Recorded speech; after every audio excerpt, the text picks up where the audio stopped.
I am a writer, a doctor, a nuclear physicist, and a theoretical philosopher. But above all, I am a man, a hopelessly inquisitive man, just like you. I'm Austin Johnson, I'm Connor Eyzaguirre. and this is Filmgazm.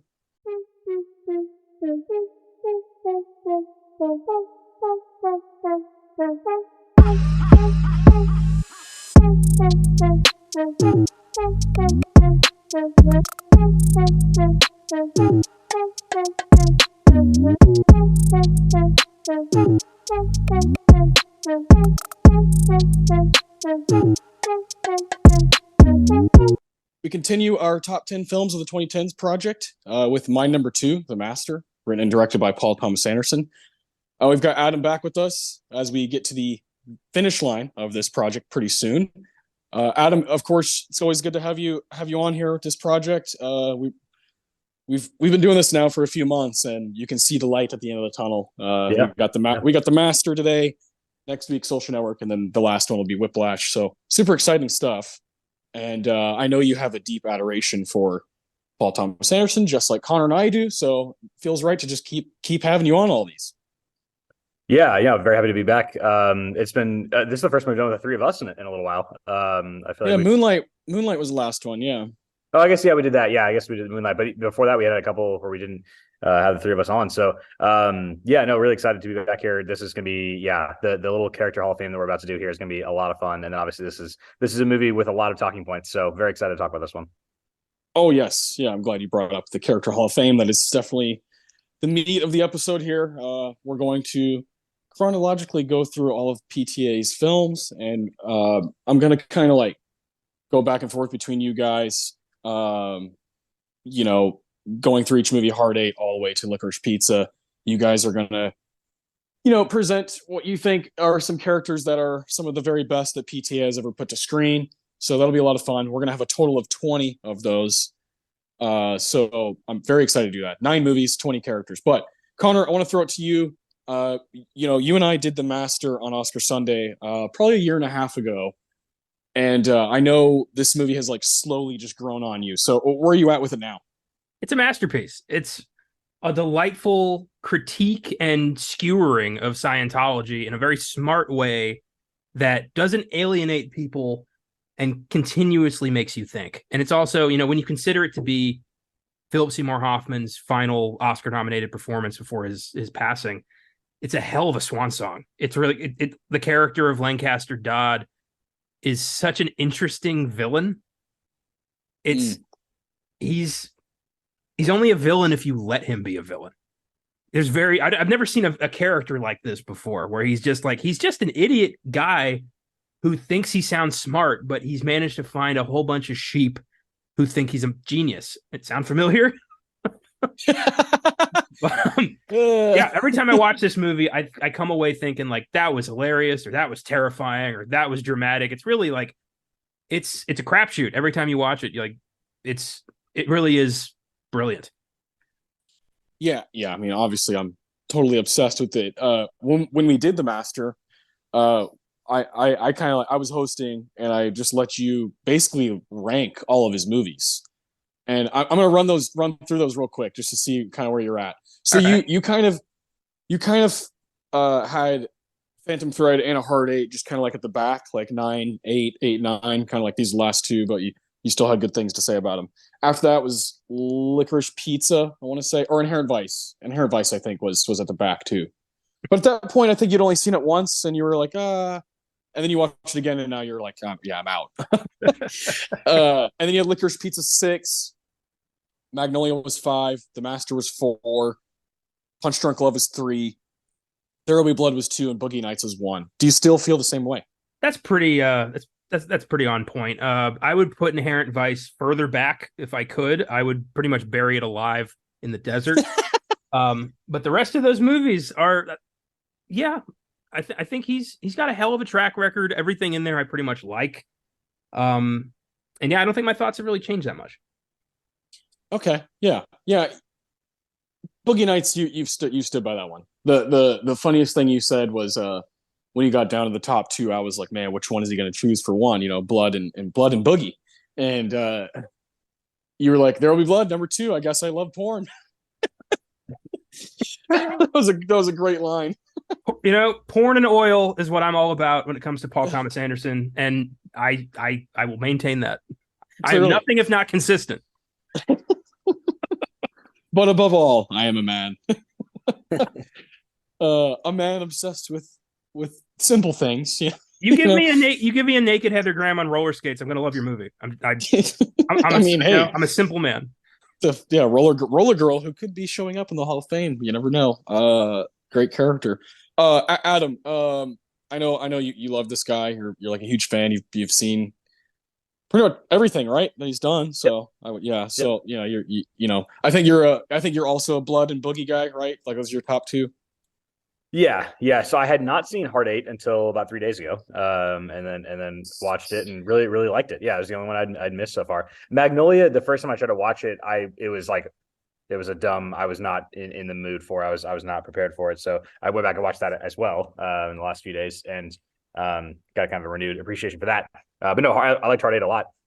But yeah, it's hard to go beyond There Will Be Blood and Boogie Nights as my two favorites. I mean, for very different reasons. Obviously, it's like one. It shows both sides of him, right? It's like that. It's like the breadth of his like talent is kind of like. I mean, and the casts are so different too. It's like and like Oh yeah, working with a Daniel Day Lewis and then working with a Luis Guzman. It's like it's just those are very different yeah. tasks, and he's able to pull them off both really well. And so no, I think he's incredibly talented. He's very funny. These movies are funny. I like listening to him in interviews. He's just like this kind of like just kind of normal dude. And obviously he's married to one of the funniest women alive. So pretty cool. Yeah, yeah. Has a whole heap of children with Maya. Yeah, yeah. He's the man. I'm totally obsessed. So this is gonna be really cool. And you're just talking about Heart Eight, so that's the movie we're gonna start with. 1996. This is PTA's debut. He was like 25 years old when this came out. It's fucking ridiculous to me. This along with Punch Drunk Love, those are his two shortest films. I want to say this one's like an hour and 40, and Punch Drunk's about an hour 35. So if you're pressed on time, those are like the ones that are easy to watch. If you're just got like a quick little bit, you want to throw some PTA on. Those are the easiest ones. But I love this movie, and I think there's an argument for some people in Heart Eight to make the Hall of Fame, but I assume you guys both agree that Sydney should be there. Yeah, no question. Yeah. Yeah, Sydney, Philip Baker Hall, one of PTA's muses, like very obviously, like brings him back for a lot of stuff. Rest in peace, Philip Baker Hall, the man. Yeah.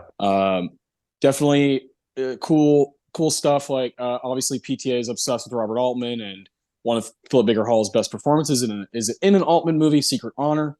Really, really cool movie. I think it's on Criterion or Max at the moment. So definitely watch that. Philip Baker Hall is the man, and Sydney is a character he wrote for him. So I love this movie. Is there anybody else that you guys would like to shout out, at least like an honorable mention or a spot in the hall? Yeah, I think Gwyneth Paltrow as Clementine. There's at least like do we want to do this in that kind of like the either like green, yellow, or red like fashion? Like if we want to kind of throw people out, yeah, kind of like back burners, yeah. We need 20, right? Because I'd put Gwyneth as a yellow. For now, it's like okay if we need that later. Whereas I think Philip Baker Hall is like no question, Sydney that character's in for sure. Yeah, Connor.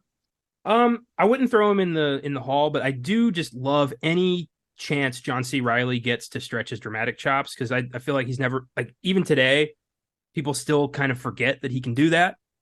And his chemistry with Hall is just great. I love the mentor-mentee relationship in the gambling world, and how little you actually know about Sydney just amplifies his mystique, and it's just a great buddy movie.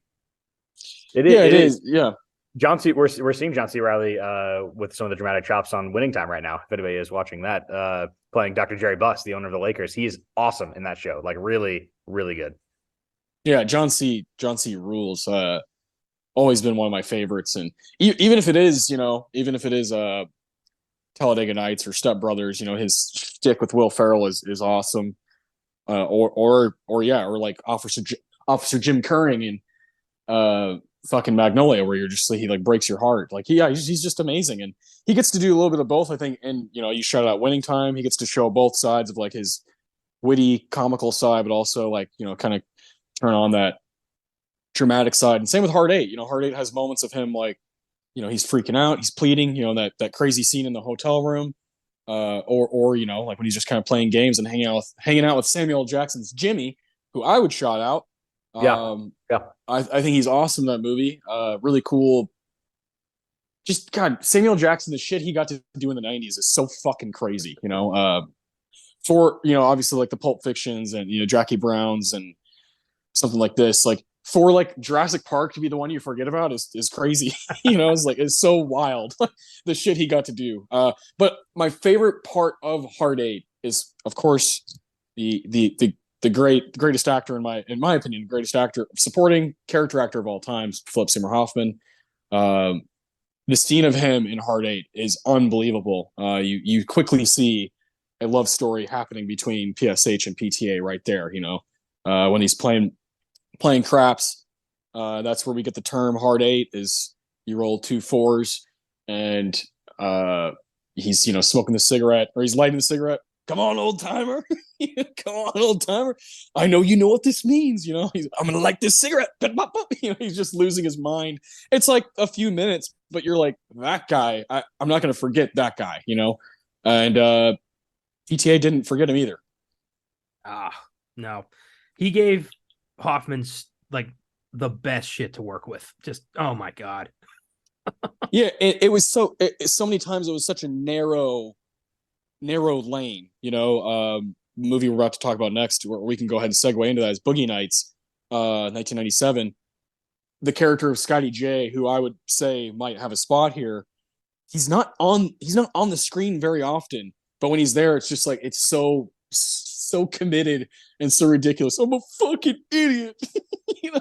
Everything he does, the way he wants to just impress Dirk the whole time, and you kind of get that initial shot of him, like when he first sees Eddie Adams at Jack's house, like diving off the diving board, and it's like, oh man, like he's obsessed with this guy, and every chance he gets, he's just really good. In Magnolia, he's definitely a supporting member and just does his job as Phil Parma.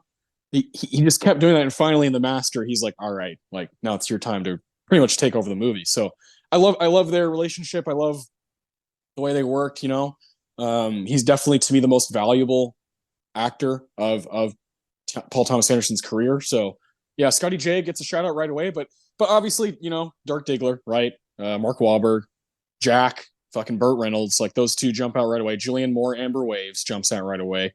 Connor, I know you have a soft spot for Reed Rothschild, John C. Reilly again, and I think Ray Head Jackson should get a shout out. Yeah. Well, yeah, I mean, Buck Swope, Donchi. I mean, this is the movie that's going to have the most people in it for sure. Mm-hmm. So I guess, Adam, let's start with you. Who, like, give me your greens. You're like, for sure, like these guys got to be in. Dirk and Jack for sure. Yeah, Dirk.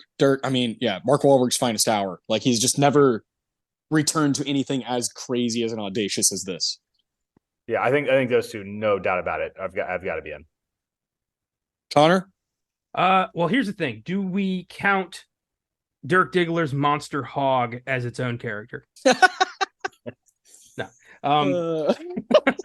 Anyway, everyone's got a gift. I definitely love Burt Reynolds as just like, the sleazy gold star porn director. It was such perfect casting. I got to give it to Roller Girl. I mean, not just because she's hot as hell, but because the character is so fascinating. Great character. Yeah. No, I have no problem putting her in. No problem. Okay. Roller Girl. So that's our third one. Amber Waves. Come on, guys. Yeah. Amber Waves. Yeah. Amber Waves is like, what a great name. It's a great name. And her story, like her character arc is like so devastating. And Julianne Moore was already like around, like people knew who she was, but this is definitely a coming out party. Like, holy hell, who is that? And she returns for Magnolia, and she's great in that too. But yeah, Amber Waves is like an all-time character. So Amber and Roller Girl. Can I interest anybody in Little Bill? I have Little Bill down for me. Yeah. My other two that I have down, so I have Don Cheadle, which is Buck Swope, and I also have Maurice Luis Guzman. Yeah. Okay. So yeah, I mean, I'm with you. Like, there's literally 15 people in this movie that are all great. I mean, I think Becky Barnett is wonderful. Yeah, Becky Barnett. Yeah, but for the sake of making sure we don't lose all of our spots right away, let's go. My next would be Little Bill. He'd be fifth. Yeah. Todd Parker. Yeah, Little Bill is so. I love Little Bill. Yeah, Little Bill's great. Okay, so definitely Dirk, Jack, Roller Girl, Amber Waves, and then do you want to make Little Bill orange or yellow? Yeah, I mean we can go Reed. I mean Reed Rothschild. Like people say, I look like Han Solo. Yeah, he's yellow. Okay. Becky Barnett yellow. Little Bill yellow. Buck Swope yellow. Yeah, I mean Becky Barnett. I mean anyone who's shows up in this movie is just fucking lights out. So let's go with those four. Okay. Amber, Roller Girl, Jack, Dirk. For sure. Amber Waves. Yeah. I love Julianne Moore so much. She's great. I love the scene when Roller Girl and Amber Waves are like doing cocaine together. Like, are you my mom? Yes.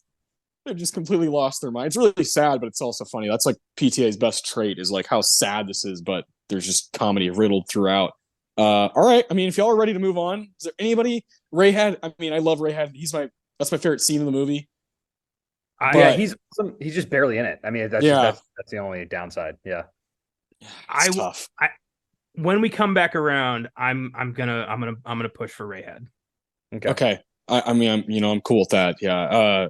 I believe when we did Boogie Nights long time ago, Connor, we both picked that scene for our favorite scene of the movie. It's hard not to. It's a perfect scene. Yeah, it's so good. Yeah. Well, so the reason I yelled Todd Parker, that's Thomas Jane's character when he's like, I'm going to go in the fucking safe and I'm going to get the fucking money. He just like completely lost it. John C. realizes, oh man, we got to get out of here.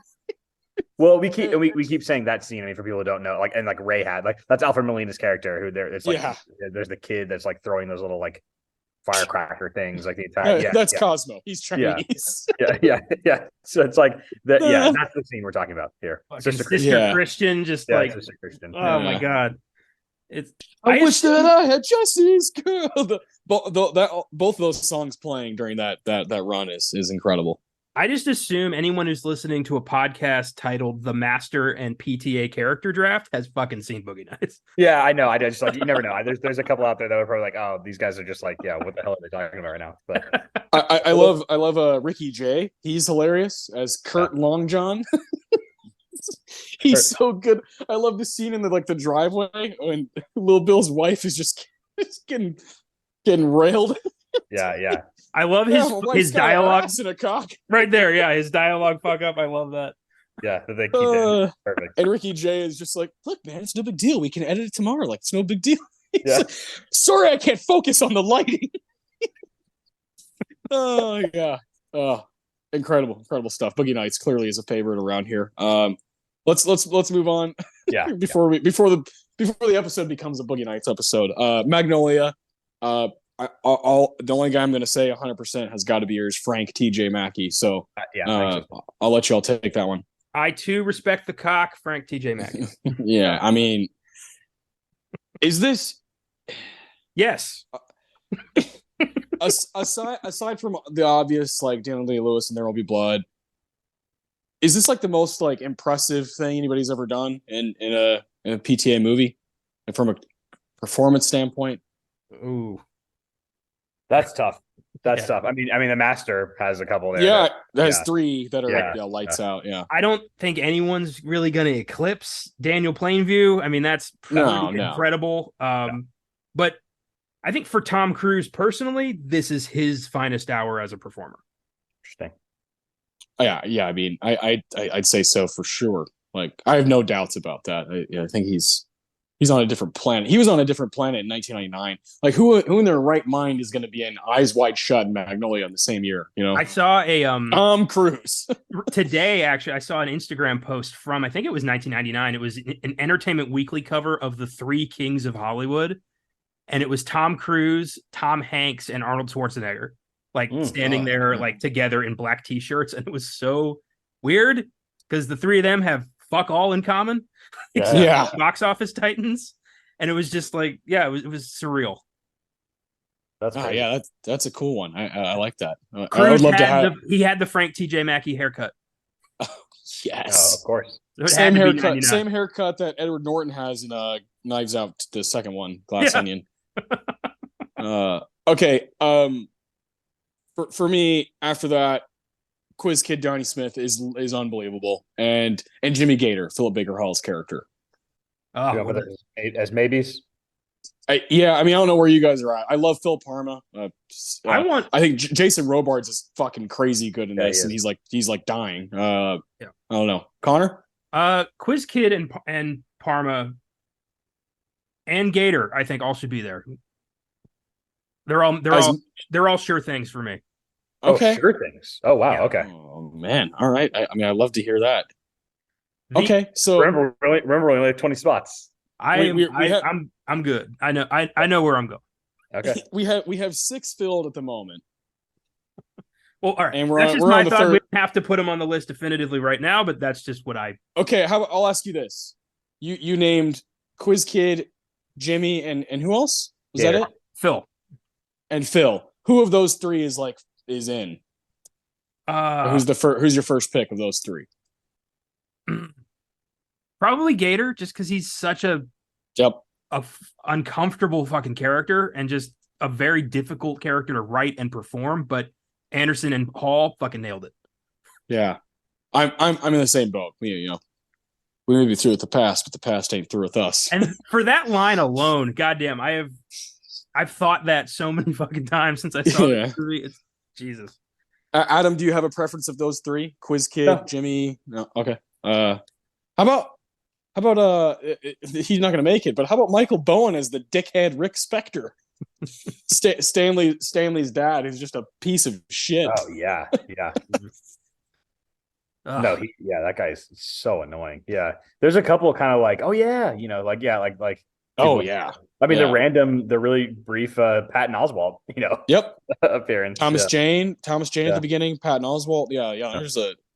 This is you go on the IMDb, it's fucking schizophrenic for a lot of his movies because there's so many people that show up. Yeah. I think Melora Walters is really, really good in Magnolia as well. Yeah. Totally like out of her mind. Okay, so am I making Gator green? Yeah. Frank TJ Mackey and Gator green. Okay. Yeah, all right. And now we can move on to Punch Drunk Love 2002. Obviously the Sandman is going to be in this. Yeah. Anybody else? Dean Trumbull. Yes. I'd say that's that, Mattress Man.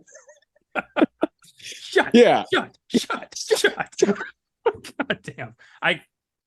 There's an argument to be made for this being maybe my favorite Philip Seymour Hoffman performance. Like, it's just so sleazy and hilarious and perfect. Did you just tell me to go fuck myself? It's such a good scene. He's holding the phone. He goes from Los Angeles to Utah. He's still holding the phone.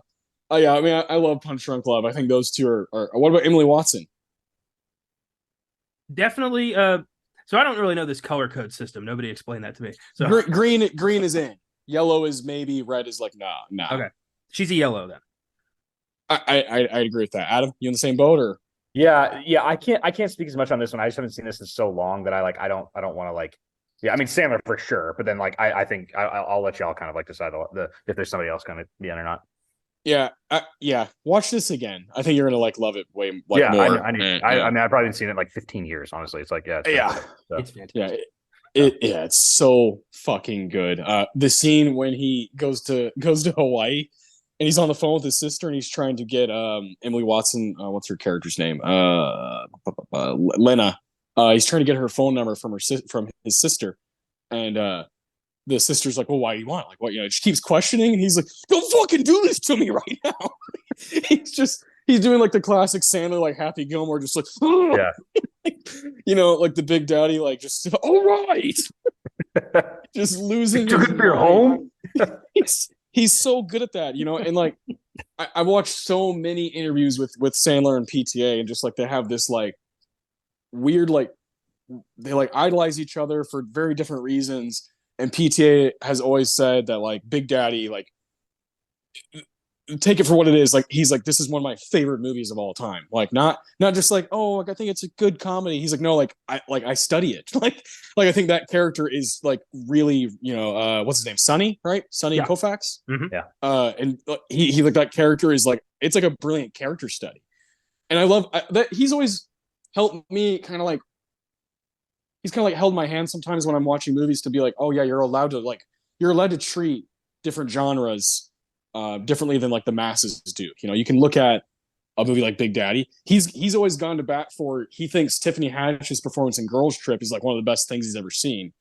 And I'm like, I love that movie, but like then I watched it again and I was like, I see where he's coming from. Like no one else can do this.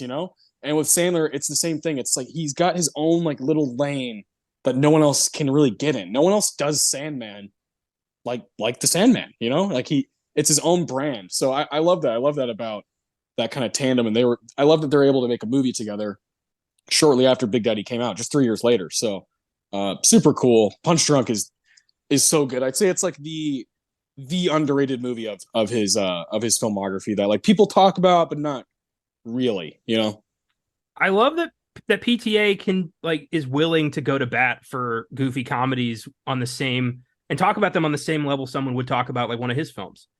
I love that. Yeah. I respect the hell out of that. Helen Mirren recently said in an interview that like her favorite movie is Dodgeball.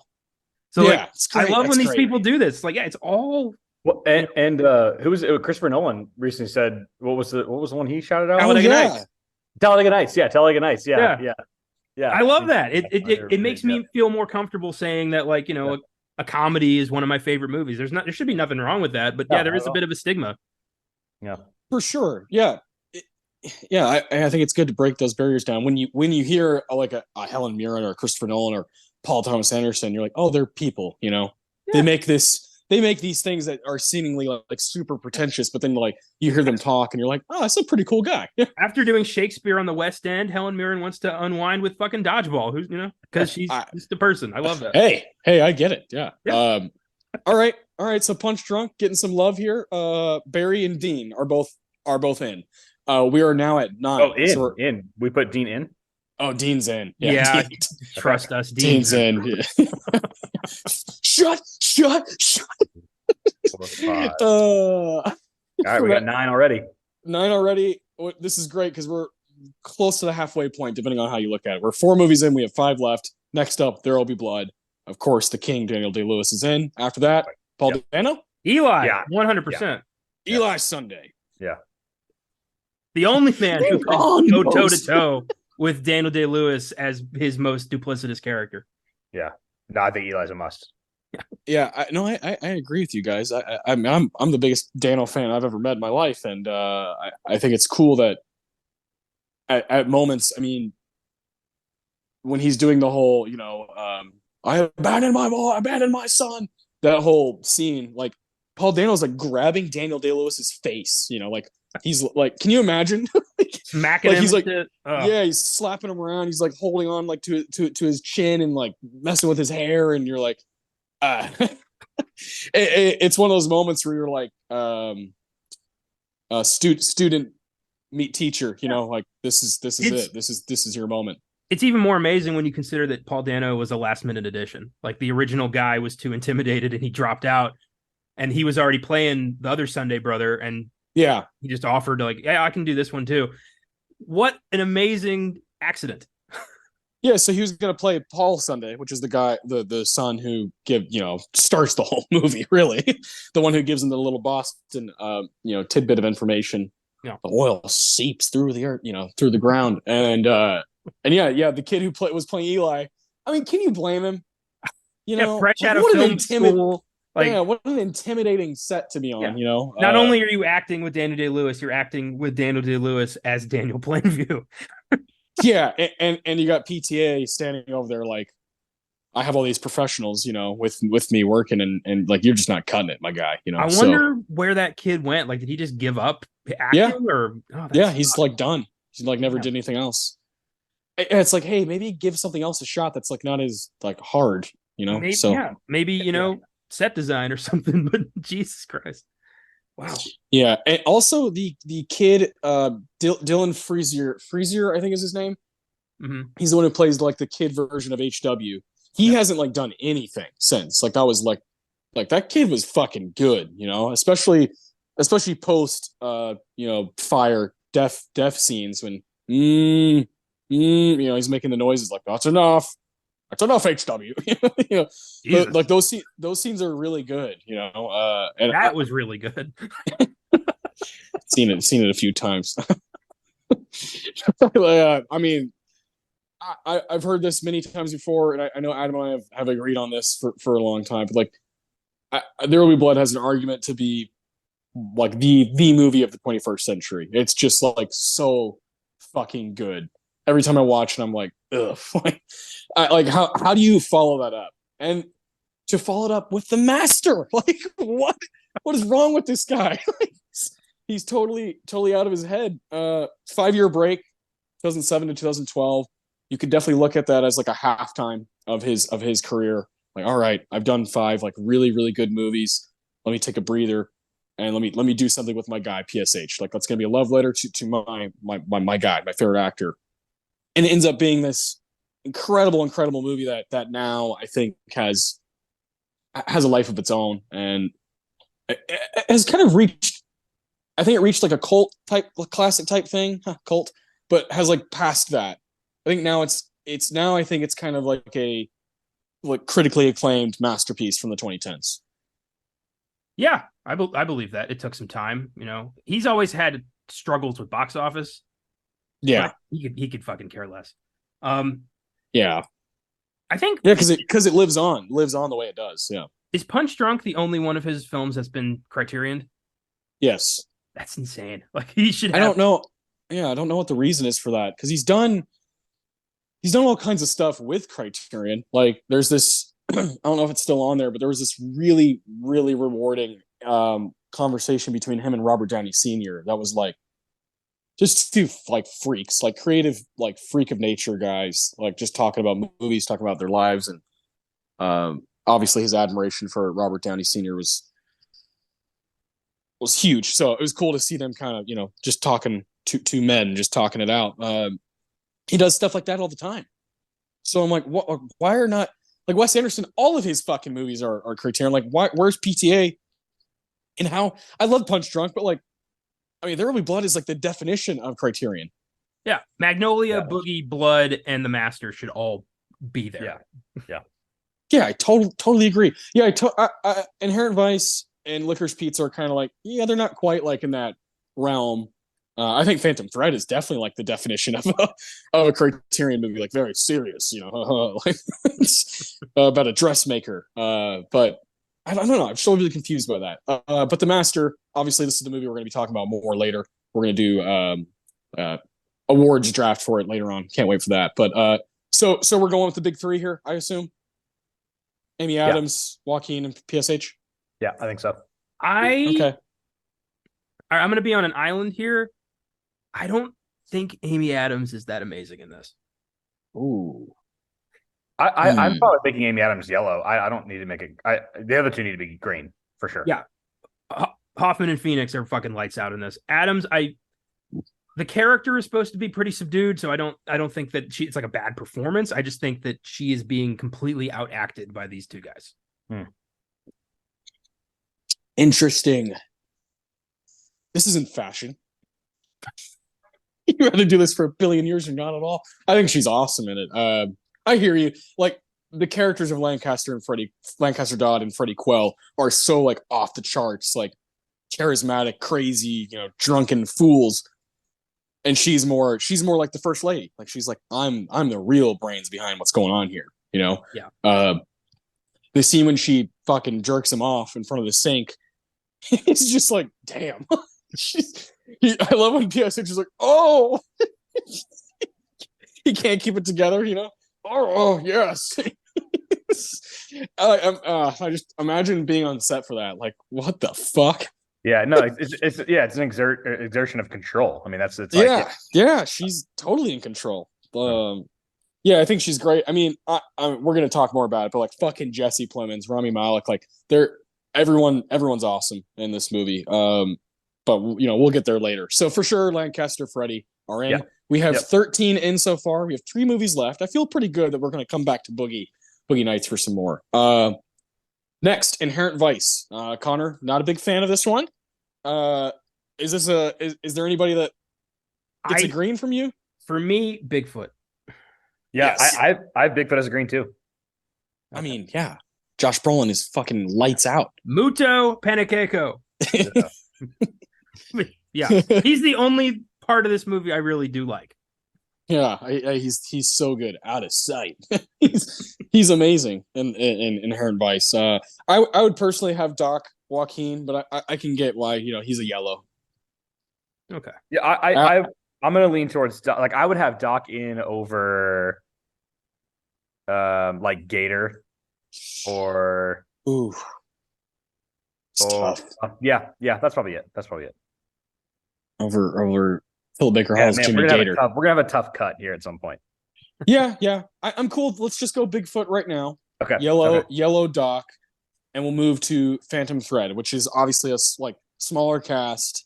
Yeah. I imagine we'll have maybe 2 or 3 here. What do you guys think? I've got 3. Let's hear it. I mean, I think Reynolds and Alma for sure. Daniel Day-Lewis and Vicky Krieps, but I think Leslie Manville as Cyril. She's great. Yeah. Okay, yeah, I've Connor. I have nobody from Phantom Thread. Oh wow. Oh, here we go. Now it's time for a little bit of a discussion. Why is that? I just think he's got better characters in other movies. Phantom Thread's a good movie, but there's nothing there that I come back to or think is really that amazing. So you'd have like Buck Swope over like anybody from this movie. I would. I mean, I'm not. That's not like totally crazy to me. I mean, Reynolds is like it's hard to not have Reynolds in there. I mean, it's like another Daniel Day-Lewis, like it's his last movie. Yeah, that's crazy. A proper hanging up of the jersey, the boxing gloves. That whole it's Daniel Day-Lewis actually saying, "I'm out. See you later." And it's a damn good performance. It would have been really cool if he won the Oscar, but a little actor named Gary Oldman had to take it that year. Darkest Hour. I like Darkest Hour, and I think Gary Oldman deserved that. Well, really, Daniel Kaluuya should have beat the shit out of both of them. but that's a conversation for another time. Who knows? That's funny. But I'm gonna go to bat for Reynolds at least. I think it's really tough between Manville and Vicky Krieps. I think they're both awesome. I think Alma is maybe the most interesting female character he's ever written. There's a lot of depth to her. Yeah. And a lot of just very, very intense scenes. And the kind of I love Phantom Thread because I think I've only seen it this is probably the one I've seen the least. I've probably seen it 3, maybe 4 times. And I like the kind of what it means to be with an artist, to be with an obsessive person, and how strenuous that can be. And you got to think he PTA with a lot of his movies, he's just working some stuff out in his own head. I'm sure there's times where it's not very fun to be married to Paul Thomas Anderson or to be in a relationship with him, especially late 90s. Sorry, Fiona Apple. It's probably not time you're going to get back, and I'm sure he came to confront that a little bit. And I think Phantom Thread is kind of timeless because of that. Love the costume design. I believe that's Mark Bridges who won the Oscar for that. So I think it's a great movie, but I understand where Connor's coming from, where these aren't characters that you get riled up about the same way you get riled up. You want to return to. It's a good way to put it. You want to return to. Yeah. Phantom Thread, it reminded me so much of those James Ivory, Howard's End, Room with a View bullshit that I just can't stand. Rich white English people having fake problems. I just can't stand that kind of movie. This was better than those. Yeah. I was about to say, Room with a View fucking sucks. It's just that that whole subgenre just annoys me. I hear you. Yeah, you're not a big fan of any of those. Anytime we came across one of those on Oscar Sunday, you were like 4 or 5, you were these movies suck. And fair play. So I'm gonna go to bat for Reynolds. Here's the thing. we have, if Reynolds is the only one from there, we still have 5 spots left in only one movie, Licorice Pizza. So we're gonna have some room to play with, and everybody can kind of, Okay. go to bat I for only one of their I only people. have one green in licorice pizza. Oh, I got 2 for sure. Connor? Yeah, I have 2 as well. Adam, let's hear your 1. Alana. No, no little Hoffman. No, He's a yellow. He's a yellow. But Gary? yeah. I mean, I love him, but he's a yellow. I'm a showman. Yeah. Yeah, I think he's Alana for sure. I have 2 yellows. I have 2 yellows. Who's the other yellow? Bradley Cooper. Oh, thank you. I was hoping Yeah. someone would bring him up. Do you like peanut butter sandwiches? Yeah. Streisand. Sand. Yeah, he. I mean, he's quite frankly like the firecracker of the movie. Like when he comes on, you're like, oh my dear God, who's this? The gas. He like throws the gas can at that kid. He's like, it's my fucking pump now. Yeah, he's so good. And we spend so much time with like these pretty pretty new like performers and like actors and stuff like that. It's like it is like when we get with him, it's like, oh, okay, yeah, like this is a seasoned vet here. Yeah, I feel the same way about Bradley Cooper in this movie and Sean Penn. When Sean Penn and Tom Waits, like, oh, you son of a bitch, Jack Holden, like that whole scene when he goes on the motorcycle and Alana falls off, and we see Gary like chasing her. It's a big part of the movie, but it's also just really funny watching these movie stars like play these complete dickheads. I think Little Hoffman's got to be there, man. I think he's, he's fucking amazing. Cooper, no problem with that. I would love for Cooper to have a real career. Connor, are those your 2, Alana and Gary? I had Cooper Hoffman and Bradley Cooper. Okay, so no Alana. Greens. No Alana for you. I don't like the character.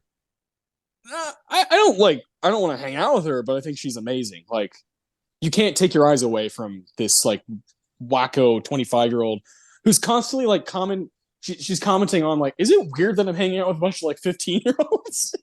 Like she constantly, and then like her friends are like, or her sister, like, whatever, just like fucking pass me the joint, you idiot. I think she's like fascinating. And like sexy in the right moments, weird in the right moments, insecure in the right moments. Like I think Alana Haim, like I think it's a miracle that she's this good in this movie. Fair enough. So we have 17. So are we going all 3 of them? Alana... well, yeah, I'm fine with Bradley. Bradley Cooper would be 18. Yes. That's correct. So we'd have 2 spots left. Okay, let's do it. So Bradley Cooper. I kind of like that. I kind of like 2 spots left. Go back over. Where did your all's mind go immediately? Back to Boogie Nights? Yeah, probably. I think Little Bill. Yeah, Little Bill. Yeah, I would go. Okay, if I had to vote for 2, I would go Little Bill and Alma. Okay, Alma. Okay. There's something about. I mean, we could. I mean, it could be 15. Boogie Nights characters, but like, I think we should maybe cap it at 5, just for the sake of like talking about some different movies. I hear you. I hear you. And there's something to say about someone carrying something. For like being like the 10th person in it. Yeah. Yeah. Like Scotty J. Again, he's like on the screen for like 20 minutes altogether. I hear you on that. I hear that argument. Like leading versus supporting. Obviously, we love a good heat check performance from a PTA movie, but there is something to say about a character Hall of Fame. Like, hey, let's make sure, we kind of represent the right things. Connor, where does your mind go with those last 2 spots? Who did we go with Magnolia? Magnolia, we went just Frank T.J. Mackey and Jimmy Gator. Okay, we're going. I think we should go back to Magnolia. Oh, okay. All right. Quiz Kid, Donnie Smith. That would be my choice. I just love that character of just, I love characters who peak as children and grow up to be nobody. I've got some family who follow that trajectory. So I find that whole kind of character fascinating. And that in his like 40s, he's still calling himself Quiz Kid Donnie Smith. Yeah, yeah. Well, when he goes to Solomon, Alfred Molina's character, like, I, I'm Quiz Kid Johnny Smith. He's just so sad. Yeah, the scene at the bar. Oh, it's You know, pathetic. yeah, he's like, I have love to give. Yeah, William H Macy, just so underrated to me. How about 1999 for William H Macy, Mystery Men, and Magnolia in the same year? Woo! Well, he shovels well. He shovels very well. Yes, he does. That's what he does. Oh man. Okay. Damn, this is tough. So if we went Little Bill and Quiz Kid, that would be double William H. I know. I'm like, yeah, that's yeah. So we'd have double William H, double Danny Day-Lewis, and double. Is there another one? Double Hoffman. Double Hoffman. Triple Hoffman. Double Hoffman. Triple Hoffman. Oh, yeah, it is triple Hoffman. Wait. No. Right? Scotty J. No. Did we put Scotty J? No, we didn't put Scotty J. No. Okay. It'd be three Hoffmans, but it'd be a father son. Oh yeah, okay. That's appropriate. So okay. So what do we have it down to? So let's cut Buck Swope. Cutting Buck. Okay, God, I love him so much. Buck is so good. Cutting. Does Doc, it make you want a freaky deaky? cutting Peggy from The Master. Yeah.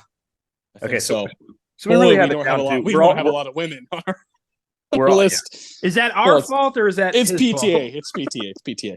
Well, we actually have a decent amount. I mean, it's actually not. Yeah, you're right. We have two porn stars. I mean, okay, so we're all good with Little Bill, right? Yeah, I think Little Bill is fucking incredible. Yeah. Okay, so basically we have it down to Quiz Kid versus Alma. God, that couldn't be any different. I know. Part of me wants to just completely go back around. I think we might be making a mistake. I know we only want 5 Boogie Nights, but I think Reed Rothschild is fucking unbelievable. John C. Reilly and Boogie Nights. I think it's so hard to only pick 5 from Boogie Nights. But yeah, Alma is a huge part of that movie. I subscribe to the no small parts, only small actors philosophy. Yeah, yeah. I'm on board with whatever leans towards that. It would leave us with one still for I mean, do I like Boogie Nights 6 times more than Phantom Thread? Probably. Yeah. I mean, certainly, yes. So okay, so cut Alma, one more Boogie Nights character. So were we good with Reed or do we want Buck? So it's Reed or Buck? Reed. Shit. What am I doing? I go Buck. Austin's you. I go Buck. You're the tiebreaker. Okay. Scotty J.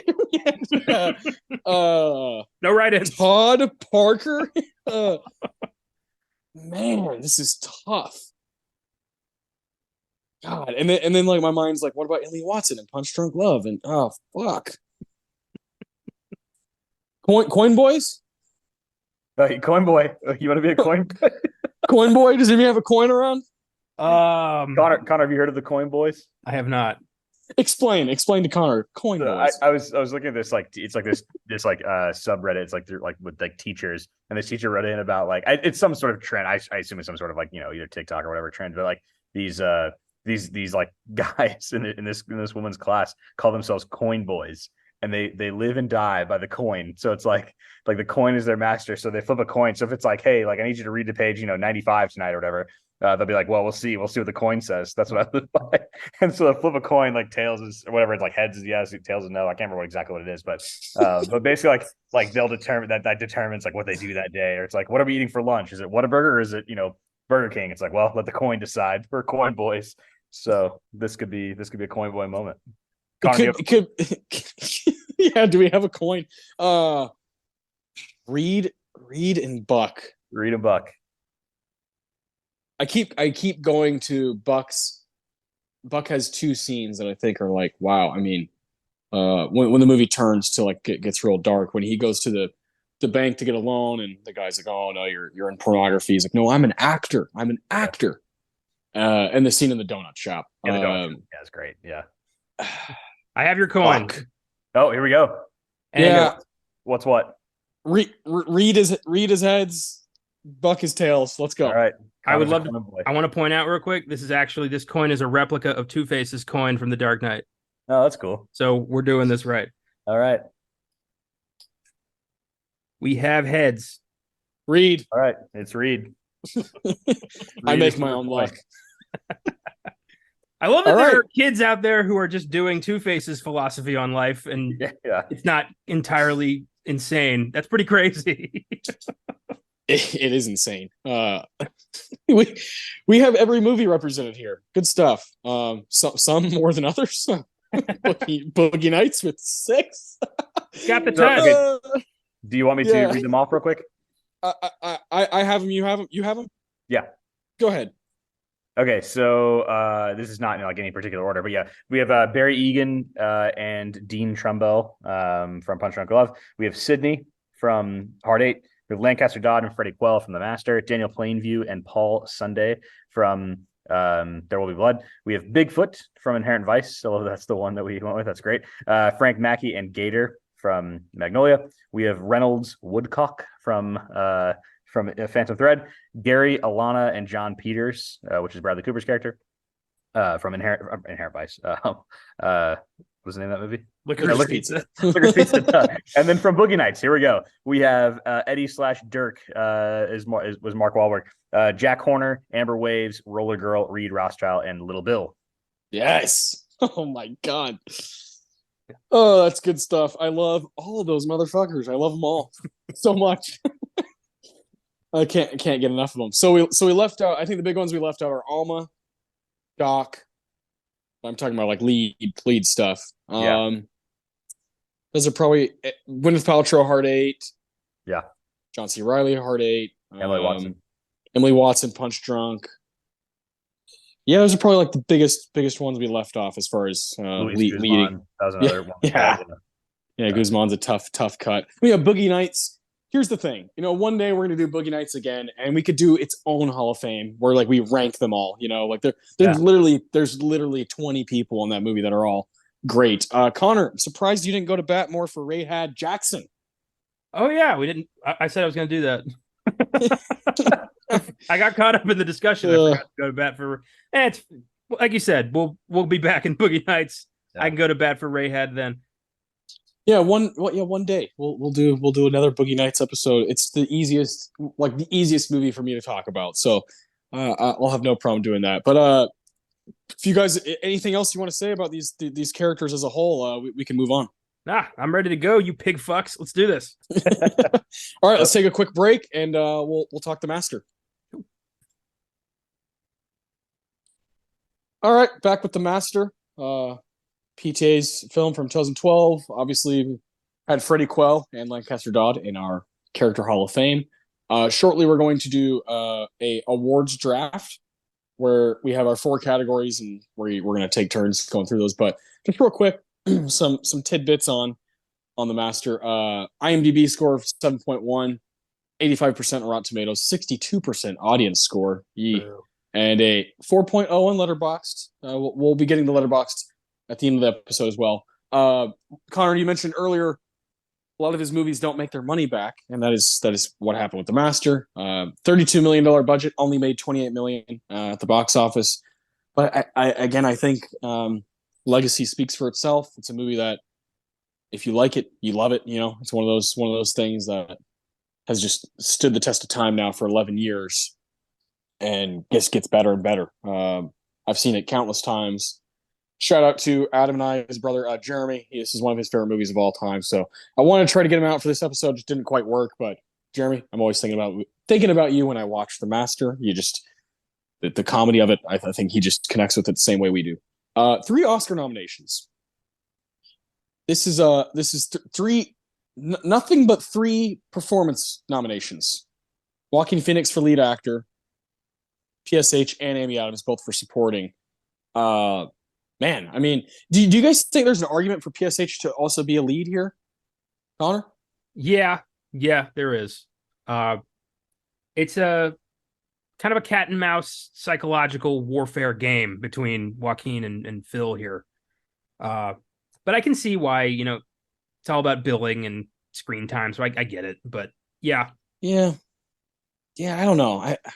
Adam, how do you feel about it? I don't know. I've always been kind of like They're both. It's like Judas and the Black Messiah. It's like they're both in it a ton. Yeah. The whole what's it called, category fraud thing, I actually doesn't really bother me. I don't like, for it's one of those things that I'm just kind of like, I mean, like sometimes it's like, okay, that's like, this guy was a lead, this guy wasn't, but like, I don't know, they're both in it a ton. Like I don't differentiate as much between like in my mind, like someone winning best supporting and winning like best actor is like just kind of like the same thing to me. I don't really differentiate them that much where it's like, oh man, like that one means so much more because it was best actor in a lead role. Like I don't know. Is that like Yeah. a new, No, like, no, I totally agree with that. Yeah. I do think it's tricky, like where you put somebody, and I think a lot of people like dictate. I think a lot of actors like have a lot of power over like how they dictate certain stuff. Yeah. There's like stats to back it up. Like Anthony Hopkins is actual screen time in Silence of the Lambs is like right around 20 minutes, and he won Best Lead Actor. And it's like, well, it's because of what he represents to the movie. You know, it's like what his character represents, what Hannibal Lecter is to Silence of the Lambs. Like that's the first thing you think of when you think of Silence of the Lambs. It's not so much the actual screen time or actual work he put into that movie. Whereas there have been guys who are 25, 30 minutes into a movie and they get put in supporting. It just kind of depends on like your stature as an actor and what your character did for the movie. I just think for the Master specifically, I feel like they both carry like so much of the weight. But it is ultimately, it starts and stops with Freddie. So with Joaquin. So I do understand it, but that category, I'm going to run through real quick. These are some names. Daniel Day-Lewis won for Lincoln. That was his third win. Pretty cool. You got My Left Foot, 1989, There'll Be Blood, 2007, and Lincoln here. Really wish he would have won for Gangs of New York, 2002. To have 4 would have been fucking sick. He beat Bradley Cooper, Silver Linings Playbook, Hugh Jackman, Les Miserables, Joaquin Phoenix, The Master, and Denzel Washington, Flight. That is a strong group of men right there. Connor, what do you think about that group, and do you think they got it right? Okay, admittedly, I haven't seen Lincoln in a very long time since I saw it at the movies in 2012. I think I'm in the same boat. Yeah, neither do I. Yeah. I remember it being a very strong performance, very cool. I'm a big history buff. So I have a fascination with Lincoln and the Emancipation Proclamation and that whole era of history. But this was Joaquin Phoenix's Oscar. Yeah.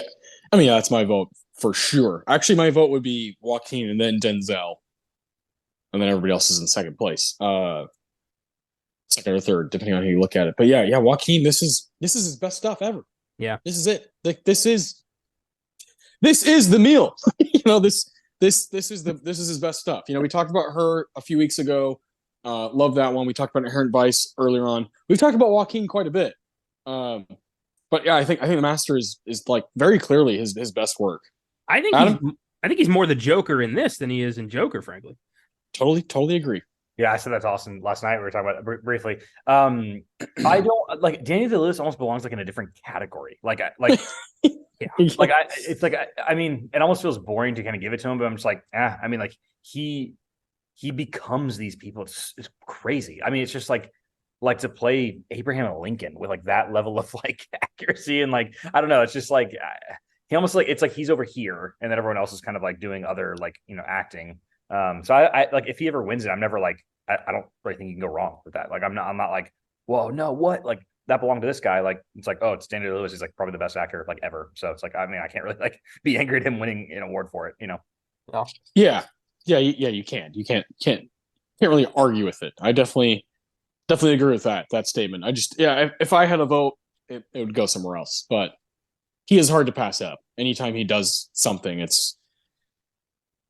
not only is he something to behold, usually the movie is good, like at least good. He's very rarely in bad movies. We actually mentioned one earlier, Room with a View.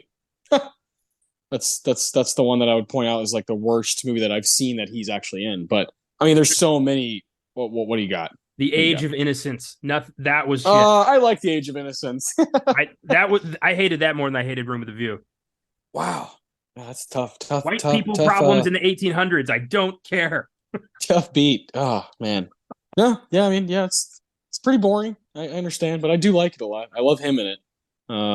Yeah, he's great though. He's the man. Like, aside from Age of Innocence and A Room with a View, everything he does is gold. I am obsessed with him. Let's do supporting actor.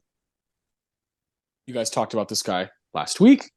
Mr. Christoph Waltz winning for Django Unchained. He beat Alan Arkin for Argo, Robert De Niro for Silver Linings Playbook, Philip Seymour Hoffman for The Master, and Tommy Lee Jones for Lincoln. Give me a heist movie with those guys. Come on.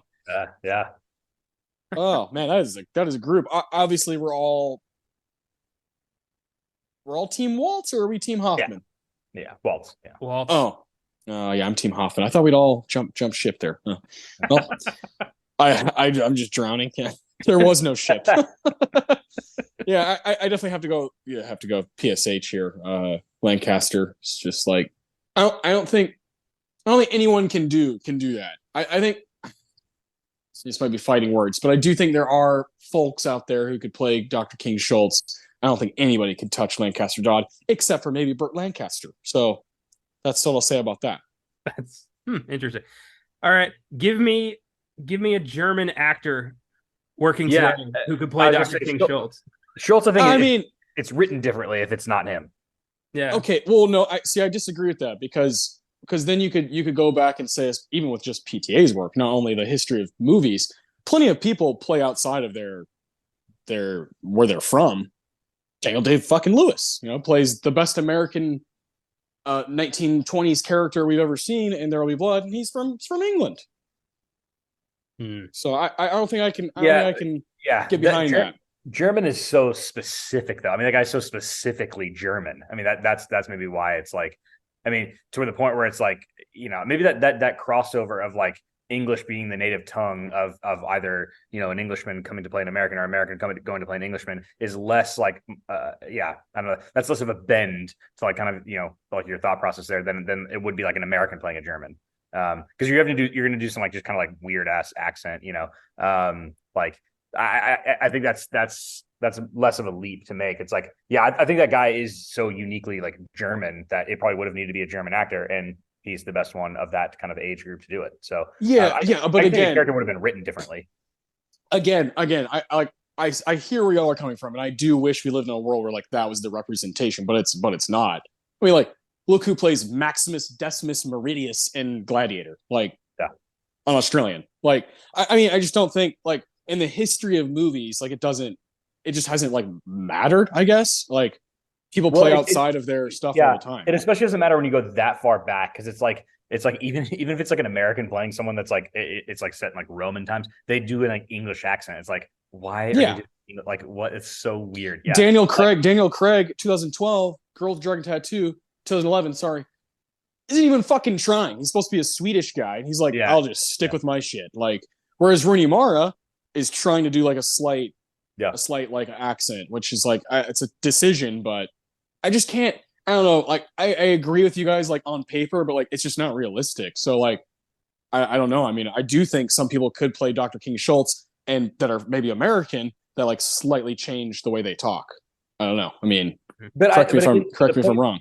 Yeah. I mean, the point. Yeah, I think what you're saying is generally true, but I think the point with Schultz is like, and the difference in even the characters in like Girl with Dragon Tattoo is like, that character is so uniquely German. Like him being German is a part of like the commentary on like that character and that movie in general. Whereas like it's okay that like that guy's not Swedish and Girl with Dragon Tattoo. You know what I mean? It's like that doesn't like but tell a Swedish guy that, because a lot of people who love the original trilogy and the books hate the David Fincher movie because of that decision.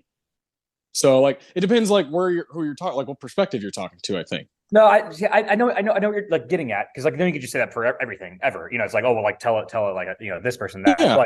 Like that it doesn't really matter though. Like I understand maybe to like that one group, but like in the general, just like like it doesn't actually matter that much that like. Who does it matter to that Christoph Waltz is German? Germans? No, I genuinely think that character is very different if he's American. Like it like. So you're saying American playing German? I'm saying if he's just an American. Like, oh, well, I'm not saying that. I'm saying I think there are English, maybe someone from England, maybe someone from Denmark, maybe someone from here, someone from there could play Dr. King Schultz. That's it. I love Christoph Waltz. I love the dude. I think he's actually Austrian, so I don't know.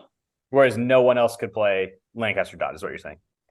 Correct. Even no matter where you're from, Christoph Waltz himself could jump in. I don't think anyone has the has the stuff, the juice. And I might be just be wrong. Like y'all could just disagree and be like, no, Waltz is the man, and he is the man. He's great. I prefer his performance as Hans Landa in Bastards to Django for sure. I think PSH should have taken this one. Born in Vienna, raised in Germany. Oh, there you go. So yeah, Devil's advocate. Do you feel the same way about Christoph Waltz's performance in Glorious Bastards? No. Well, I think in that particular role, I don't see how many other people could play that just based on his talent. But I do think like Daniel fucking Day-Lewis could have done it. You know, I don't know if it'd be as good, but like I do think some people could do it. There it is.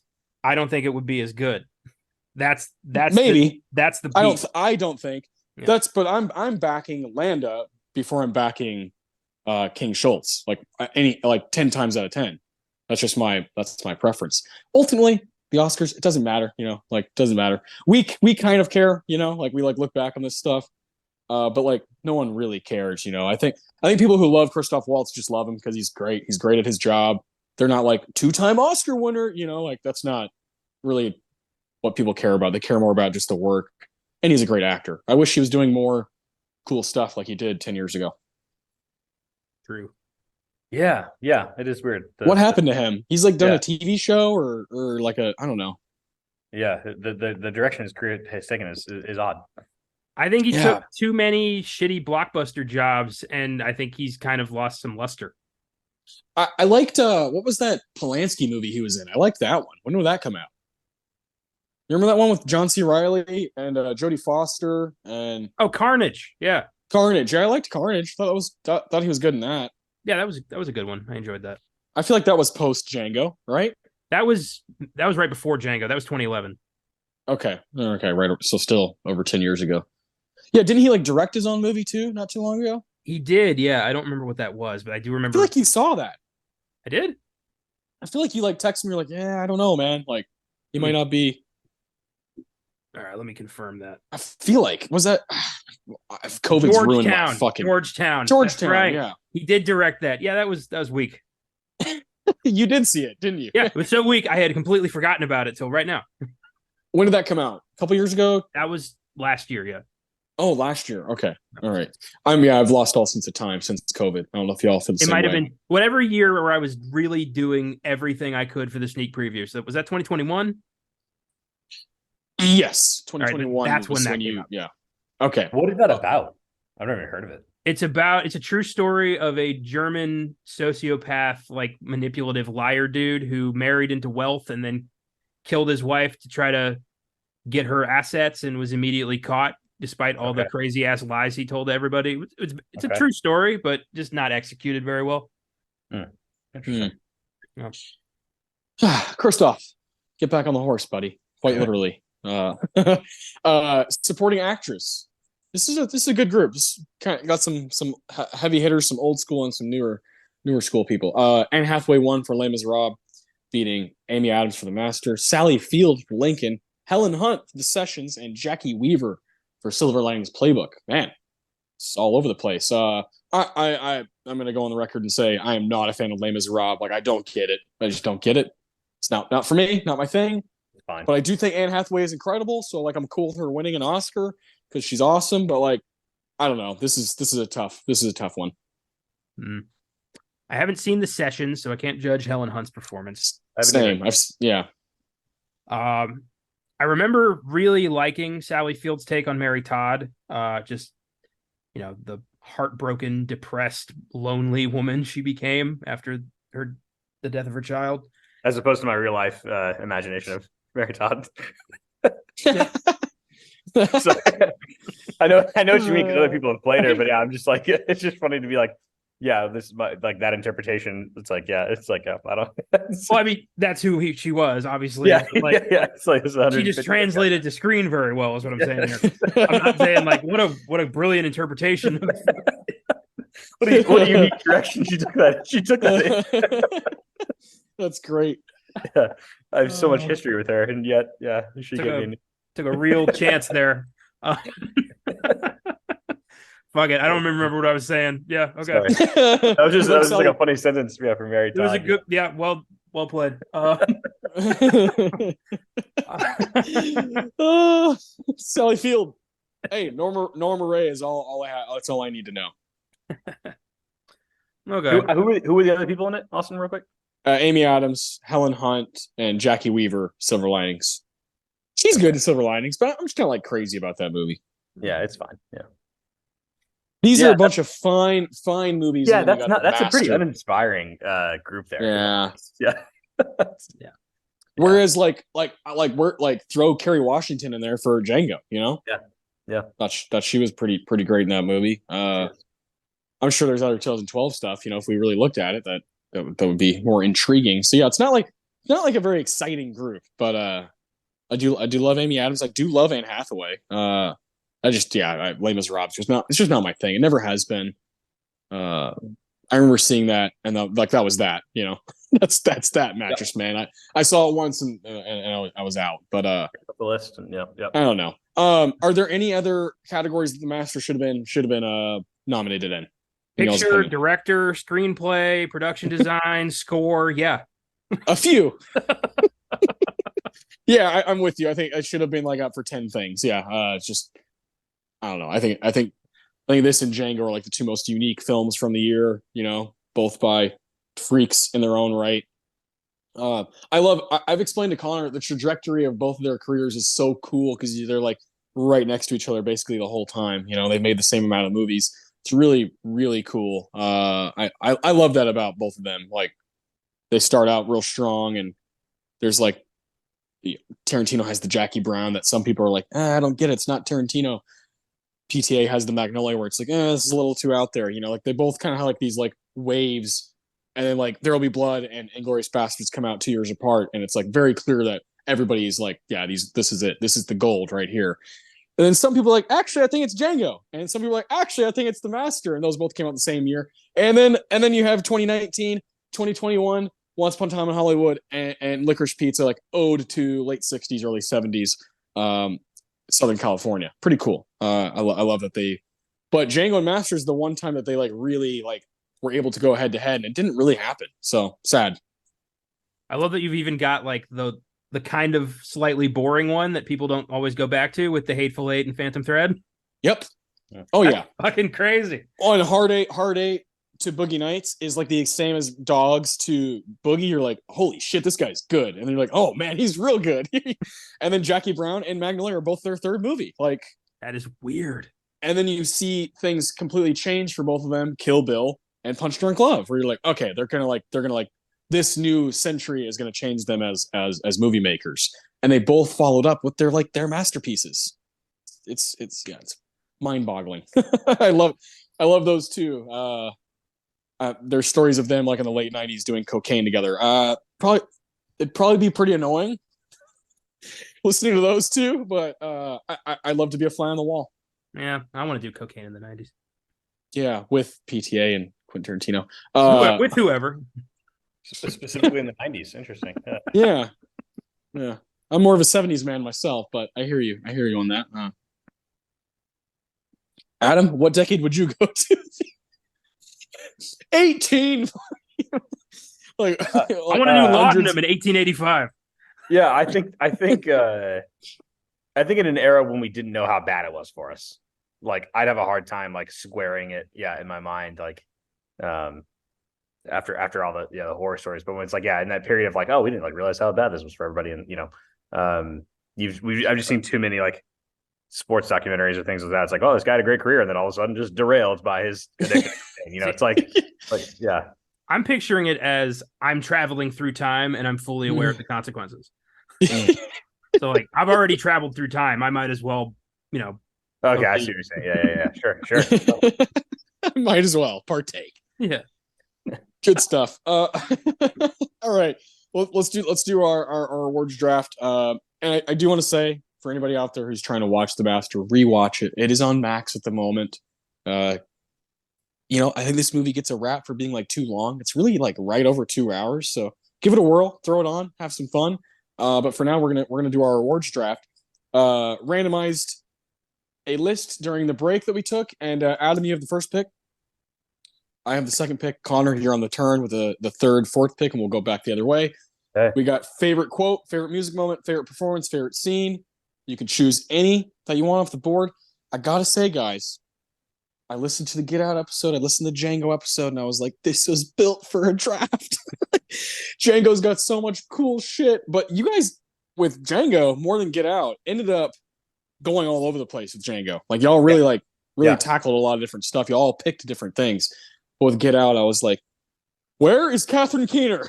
Yeah. But Daniel Kaluuya is so good that you guys all chose him. And I was like, man, y'all, you got to do the draft for Get Out. But I'm not gonna lie, it really comes down to I don't want to host it, and you do. That's all it is. The draft segment. Yeah. I don't. Meh. Yeah. I'll participate gleefully, but I don't want to lead that shit. Yeah, I get what you're saying. I mean, yeah, Get Out is primed for a draft. It would have been that's the type of movie it would make sense for. But also I think it is cool when we kind of come to consensus because it just shows how good someone. Oh, for sure. Yeah. No. When there's two people, you like the draft is like useless, right? But when there's three people, there's like a fine line where you're like, okay, we could like all highlight almost the same stuff, and that means, like you said, it has that impact. Like Daniel Kaluuya has that impact. One of the best performances of the decade. So I'm with you. It just was like, man, this is like there's so much good shit. But y'all know, it was a great episode. It was nice and long, and like y'all talked about so much cool stuff. So I had a blast. I just love these drafts. And Connor, you're just not a big sports fan. So like Adam and I have done this kind of stuff for like our entire lives. We do it. Yeah, we do it for fun. Like let's draft. Let's draft players from 1984. Like just for fun. So like I get it. You're not like this is more new to you since you kind of like met me. True. I've been doing countdowns my whole life. That's my lane. So I just, I let us all play to our strengths, and that one. Yes. Welcome to the sandbox. Today we're doing a draft. Adam, you can take it away whenever you want. This is how I win. We're like referencing our top 10 list so much during this episode. Okay, so Austin, you said this last night. We were at a little thing celebrating my dad's birthday last night. Austin and I were together, and it was the scene I was going to pick too. So I'm sorry to take this from you. I'm glad I got the first pick. Best scene. I'm going with Dodd and Freddie yelling at each other in the cell, and the physicality from Phoenix when he is just like ramming his head against that one like cell little like bunk and just like knocking over to and Lancaster Dodd, Philip Seymour Hoffman character is just like Freddie, like kind of like chastising him. Like that is just a great scene and shows like the strengths of both of those guys, the calmness of PSH when he eventually kind of chastises him, but then the just like insane physicality of Joaquin Phoenix. That was my best scene.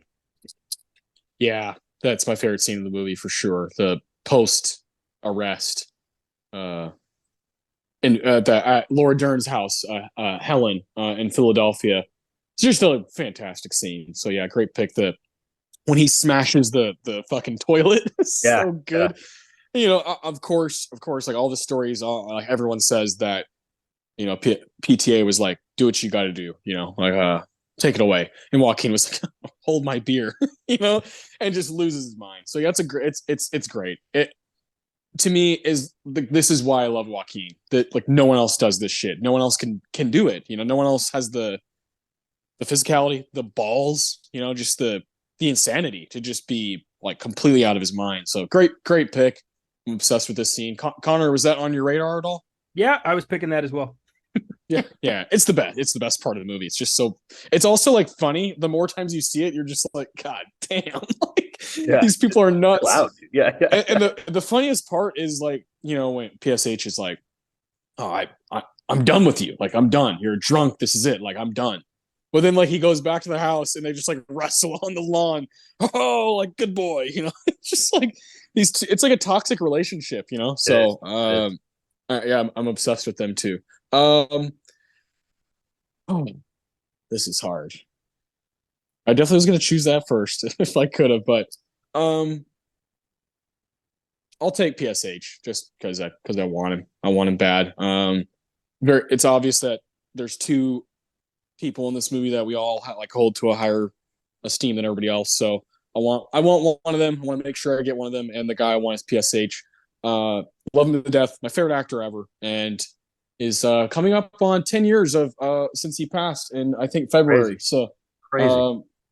yeah, expect a huge episode in February when that does happen. Love this guy. Love him so much, and he's just a treat. Yeah, I'm sure we're going to talk about him more as we go.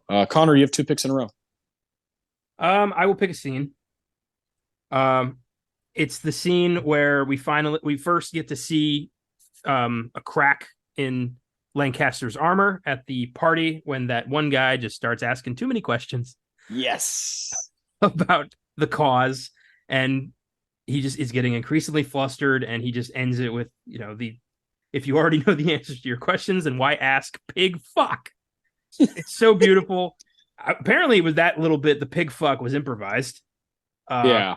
Fantastic. And it's just right there's oh, there's the con man lying son of a bitch who's manipulating all these people. And you just, if you know anything about where this film came from, you're waiting for that moment. And I just love how it unfolds. It's a gradual, you can see how uncomfortable he is talking about the origins of his, brilliance. And then it just explodes. And it's fantastic. Well, and he lays bare his bullshit essentially, and people still just keep following him blindly. Yeah. Dude, what? Yeah.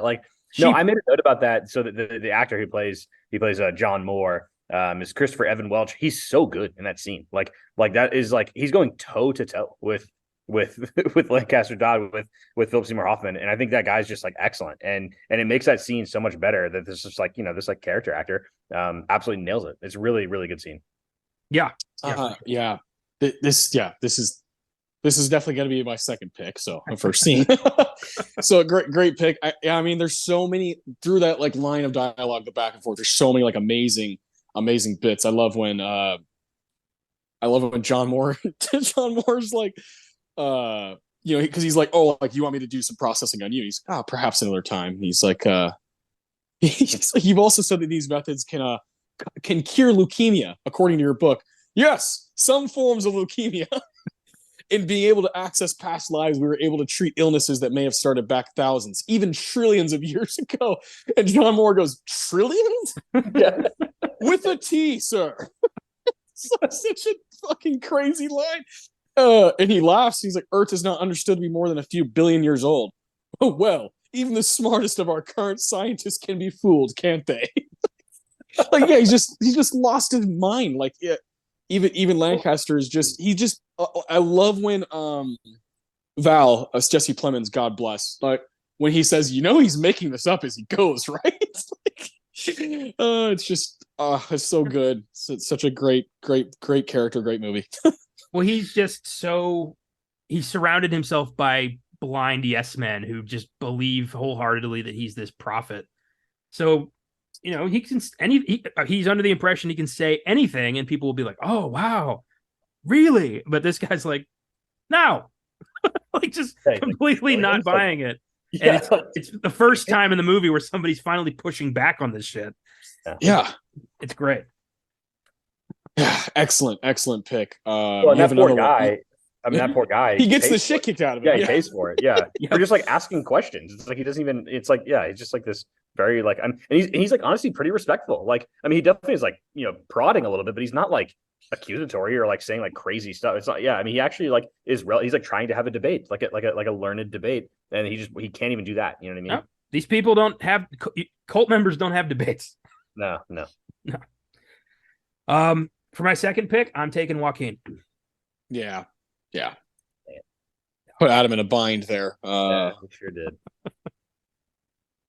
Yeah. I mean, that was the way the cookie was going to crumble because this is revenge for Moonlight.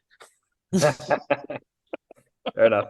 What happened on Moonlight? He took my music and put me in a bind. So cell therapy. Yeah. We listened to that in the gym today. Nice. Oh, good. I mean, Yeah, it's a great track. Yeah, so Joaquin and Pigfuck, those are the two picks I have for Connor so far. Oh man, back to me. I'm gonna go music moment. Unbelievable score. Johnny Greenwood, the fucking man. Yep. He's as important to the latter half of PTA's filmography as anybody. I'm gonna go with Able-Bodied Seaman. It's the kind of like at the very beginning of the movie when he's fucking like slicing the coconut, doing all this stuff on the beach, fucking like the sand girl, jerking off into the ocean. You're just like, God, this guy's weird. Like, God, what a weirdo, you know. But it's such a good track. I listen to it all the time. I love this score to death. I think there's plenty of choices, but that's the one that I love the most. And it's so creepy, so eerie, and really gets you in the mood. Gets you in the mood for you're about to watch a pretty serious movie. So, and seriously funny at times. So I'll go with that. Able-Bodied Seaman. Okay. So 2 in a row for me. I'll go with the score, part of the score as well. The score is awesome, as you said, Wilson. So I didn't look up the name. I'm sorry. I should have done that, but it's the kind of, it's almost like right in the, not the middle of the movie, kind of like, maybe a third of the way in, when there's a very long, there's different scenes, like there's different shots and different scenes, but it's like the score is kind of like a through line through the whole thing, and it has that kind of like pounding little beating like pulse to it almost as Freddy's getting deeper and deeper into the cause. Wish I'd have looked at the actual name of it, but it's so good. Time Hole. Okay, yeah, and it's just kind of constantly playing, and it's like you just kind of it's like this like churn essentially of like music and ideas and all this stuff. I think that's like really well done. So that's stuff for me for sure. It's what is it called again, Austin? Time Hole. Yeah. Okay. Yeah. Perfect. Yeah. That's it. And then for quote, I'm gonna go quote, and Austin, you just said it actually. It's Val Dodd. He's making all this up as he goes along. You don't see that because I think Jesse Plemons. Yeah, Plemons is so good. And he doesn't have like that many lines, but he's like this almost like looming presence for like the first like third, or half of the movie, and you can kind of tell he's like, like I'm not really buying into this. He's just like, I'm here because like I'm supposed to support my family here, but like I'm not like I don't really care about this, And then he finally just like looks at Freddy. He's like, dude, are you serious? Like this is like he's making all this up. It's like he just so simply calls it out. I think that's just like a perfect like encapsulation of the movie in general. Have you all seen the South Park episode about Scientology? Yeah. No. Oh yeah. Classic. Well, all right. So in that episode, Stan Marsh is like believed to be the reincarnation of L. Ron Hubbard, who's going to like save the church, bring it into the new era. And he writes like some new scripture where like people don't have to pay for this anymore, and the church people are like, wait a minute, you don't really believe this shit, do you? Like that reminded me so much of that episode. Just the people in charge who are like, we know this is bullshit, but it's making us money, so carry on. It's like, yeah, I hate those people. I hate the people who like are aware that they're manipulating people. They know it's horseshit. They just don't care because they're making their dollar. Yeah, shame. Yeah. And I love that line. Like it's because it's so crucial. Like as an audience member for like Val to be kind of like the guy who's like, this is all just horse shit. And he plays along like you guys are saying. My favorite bits are when people are like, oh, you look just like him. Like you look just like your dad. And it's just kind of like this. Yeah, I fucking know. Like he's just like, unfortunately, yeah. But I love because he's asleep on the chair. I love when he also says like, I could go to sleep and wake up and not miss a damn thing. Like it's like it's so good. He just goes back to sleep. Like he just closes his eyes again. And Freddy's like, wake up, like starts freaking out, like does that whole thing. Like you could learn something, that's when the police come up. Like that stretch of the movie is just fucking amazing. Like at the house in Philly. So yeah, great pick. Val. Yeah. So did you guys think about when you were watching it this time? It comes out in 2012, obviously like Jesse Plemons. What we know him as is, of course, the bully in like Mike, but also Breaking Bad. Like Breaking Bad was just coming to an end when The Master comes out. Rami Malek hadn't really done much. And of course, we have these other heavy hitters. But look how many Oscar-nominated and Oscar winners there are since then, right? Jesse Plemons, The Power of the Dog, nominated. Rami Malek won for Bohemian Rhapsody. Amy Adams has 6 nominations now. Obviously PSH is a winner. Joaquin is now a winner since then. Like this is just riddled with like extreme Laura Dern, Marriage Story, yeah, like crazy talent in this movie that like hadn't quite peaked yet. It's pretty crazy. Well, I mean, we see that throughout Paul Thomas Anderson's entire career. He's so damn good at predicting people's success. Mhm. I mean, just look at Boogie Nights. Oh yeah, I mean, yeah, Boogie Nights is just filled with like, just give it a couple more years and then boom, Yeah. Julianne Moore being like a great example of that. Like, she's still one of the most like respected people in the game. Well, so yeah, and like at the time, Mark Wahlberg was still just like the Calvin Klein guy from the Funky Bunch. He'd done a couple movies, but nothing really like that. I think Fear was probably the biggest. Feel it. Yeah, come on. Yeah, that was Mark Wahlberg. As far as I'm concerned, that's still Mark Wahlberg. Yeah. Well, now he's like a fucking pastor. Yeah, he found Jesus, and now he's like, I can't believe I was in Boogie Nights, the movie that gave me a career. Yeah, what a shame. Yeah. What's funny is like my two favorite Mark Wahlberg performances. Well, probably three. I have to conclude The Departed. Are Boogie and Fear. Like he's so crazy in Fear. Let me in the fucking house. Fear's a weird ass movie, man. Yeah, Fear is insane. Fear's great. There's not many people who can do what he's doing. Dig them in The Departed is Maybe not. Maybe fuck yourself. How's your mother? That's his So job. You must be the other guy. yeah, Wahlberg. It's so hard for me to think of that and not think of the Andy Samberg like talks to animals. The Mark Wahlberg talks to animals. Like, say, how do you mother for me? Yeah. Hey, dog, how you doing? I like your fur. It's real nice. Oh man. Did you see The Perfect Storm? Did you see that movie? All right. Yeah, God. So good. Oh yeah, Marky Mark. What a fascinating. We talked about Christoph Waltz's career. Jesus, look at Mark Wahlberg's is fucking chaotic. Yeah. If you would have told me one day he was going to be Academy Award nominee Mark Wahlberg, I would have told you to go fuck yourself. I do not like him. I don't. Neither do I. But there are pockets of of great stuff. I'm ready to shoot the scene now. It's my big cock. I say when we shoot. All right. So Adam, you just picked Time Hole for score and making this up quote from Val. Yep. All right. So Connor still has music and quote. So I'm going to take quote in case he's going to take it. It's a paragraph. Bear with me. After the wedding of his daughter, there's to me the proper introduction of Lancaster. Of course we have that scene where he's like, "You're a scoundrel," after like that first night of him like getting hammered. Freddie gets hammered. Of course, like we don't quite see exactly what happened, but he caused a disturbance and was being aggressive. And the next morning, PSH is like, "God, you need to make more of that potion," and that's where we get the But above all, I am a man. But then later, hey, you need to come get cleaned up. We're gonna go have my daughter's getting married. And then after that, I think this is when we're like, okay, this guy's fucking weird. Is when he does the speech after the wedding, and he says, "Marriage previous to the cause was awful, awful," and everybody laughs like, "Oh, he's so funny." Lancaster just doing his thing. There's a cycle like life: birth, excitement, growth, decay, death. Now, how about this? Here comes a large dragon. And this is where you're like, all right, what are we doing? Like, who is this fucking cult leader?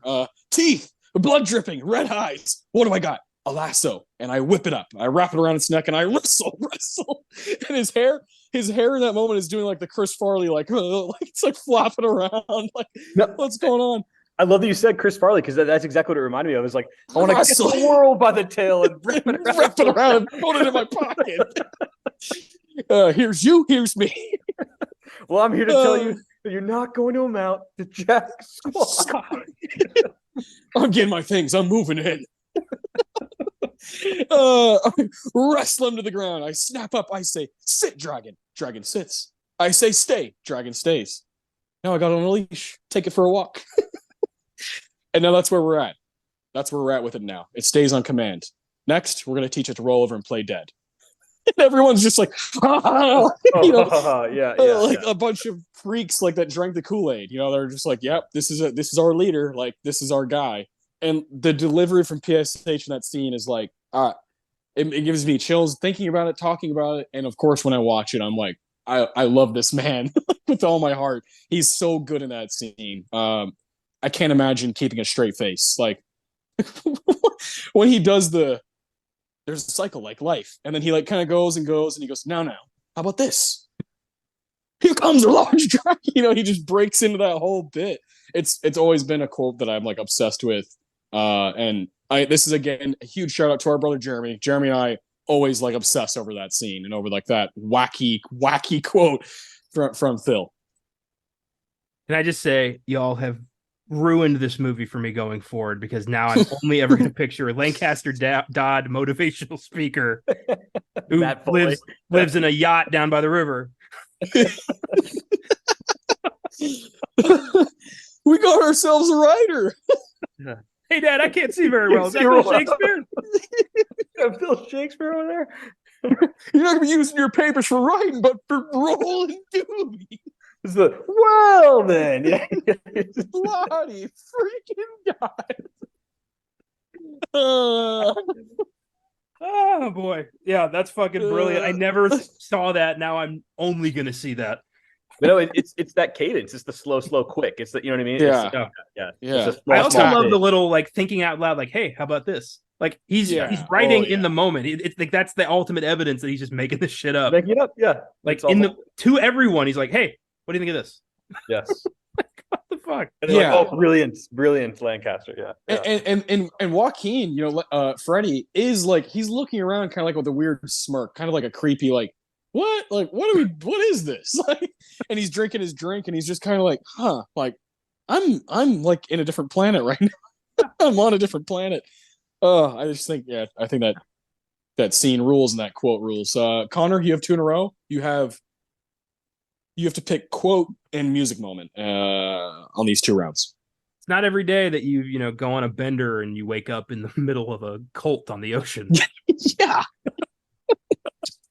I love Freddie's just he of course he would be like, what the fuck is this guy? Yeah. I love him, but he's weird. I don't know.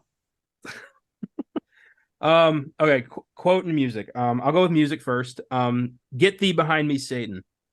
Oh, great pick. Freddie working at the department store as the photographer, clearly miserable and dealing with a lot of internalized shit, and just being there, existing, not living, but existing. And it's like, this is the exact kind of guy Lancaster Dodd preys on. Someone who has lost all meaning for life and is looking for something to fill the void, even if he may not be aware of it. And the song is a perfect just intro to the next stage of Freddie's life. So I love that. Yeah, that's a really good pick. I think the beginning of this movie kind of goes, because PSH and him are so good together. I think the beginning, like 15 minutes, goes onto the radar. Yeah, I find that stretch to be fascinating. I love when he goes up to the guy, the like businessman, and like puts the light in his face. He's like, I don't give a fuck. Like, this job sucks, my life sucks, like I don't care what happens. And the guy's like, I'm sweating. It's hot. I think you need to shut up. Like, just shoving in his face. Goddamn. And he does that. Joaquin, he's always been so good at that, like wild, like not laugh, but that chuckle where like when he throws like he's like throwing shit at him and he's like, it's just kind of like a dummy, like weird laugh. I've always been enamored by that with Joaquin. He's so good at it. Yeah, for sure. We need the first 15 to understand who our protagonist, I guess, is, our the guy who's, we need to see like why he's so willing to accept a character like Lancaster Dodd into his life. If we just met Freddie on the boat, we don't have that. We need to see him jerking off into the ocean and fucking the sand lady and pushing people as a photographer. Like, we need to see that. Yeah, and that whole bit where he like, he's working and he like fucks that guy up because of the drink that he makes, right? And that the older gentleman drinks and is like, looks like he's dying. Yeah. And he like literally just has to run. I love that scene. That scene's like incredible. There's a bit of like vulnerability when he's like, yeah, you look like my dad, like when he's talking to the older gentleman, what's your name? Frank, And then the scene, the shot of him running away is such a good shot of those guys chasing him, and Joaquin like he's just freaking out, like he's just trying to get out of there. So yeah, I love the beginning stages of the movie. I think PTA has such a good sense of patience for the beginning of his movies. Like I think we see it like really well with Boogie Nights. There's like a certain amount of patience before we get to we're like now he's on the couch with Roller Girl. You know, like there's like the beginning of like it's Eddie Adams, not Dirk Diggler, and there will be blood. There's like literally 15 minutes of no dialogue. It's just patient, and you're like, oh, this is gonna be a movie about oil, money, and obsession. And I think right here in The Master, I think he does a really good job of like you said, kind of like introducing us to Freddy, this guy who has nothing, and then the rest comes. So that's an excellent pick. I didn't really think about that one because that's a needle drop, right? That's not part of Johnny Greenwood's work. So I like that. That's a great pick. So you have quote left, and you're done. PTA is fantastic at setting the stage, showing us everything we need to know before we get to the meat and potatoes of what he's given us. Yes. Yeah. Wait, no, you said your quote, right? No, I'm about to. Oh, okay. Pig fuck was his scene. Yes. Oh, I thought you said the Satan quote. No. Get thee behind me, Satan is his music moment. Oh, okay. My line is also from the wedding scene. It's when everything has wrapped up and Lancaster says farewell to everybody, and his farewell is one of the best lines of dialogue I've ever seen in anything ever. We fought against the day and we won. We won. That is despite all his bullshit, that is a fantastic way to approach your day-to-day life. Yeah. I said it today when I left, Connor, when I left work, those two people I was with, that I was working with all day, we worked from 12 to 8:30, all three of us. And when I left, I said that to them and they were like, what? And then I just walked away. You uncultured swine is what I would have thought. Yeah. One of them has seen The Master and she was like, yeah, I think you're ready to record. Yes, I am. But isn't that just like I don't like taking advice from cult leaders, but that's good. And great. I like approaching the day-to-day as like you're in a battle for yourself and you have to come out of this alive. Like that's awesome. Well, and that's the thing about cult leaders, like they're just smart enough that they say some things. You're like, okay, I can see why someone would listen to that. Yeah. Some of the shit has to get through the membrane so that you accept all the wacko shit. That's how it works. No one immediately went to Jonestown like, I'm ready to drink some poison Kool-Aid. Right, they had to, you had to get people there. Yeah, that's a good point, right? Yeah, there's a skill. Yeah. People aren't stupid. He's not dumb. Yeah. He's not a dumb guy. Yeah, he actually is smart. It's so misguided, and his I mean, I don't know, his like want for power and control is just is gross. Yeah. That's true. That's definitely true. Yeah, he's a dirty man. I wonder like the logistics of obviously like it's obviously like a scam and everything. All these people like, and you can look at it like a lot of religions that way. Like it's just like a means to an end. Like it's a way to make money. I do wonder like, man, the guy's got a sick wardrobe. Like how much money does he really have? He's got some like PSH is dressed really well in this movie.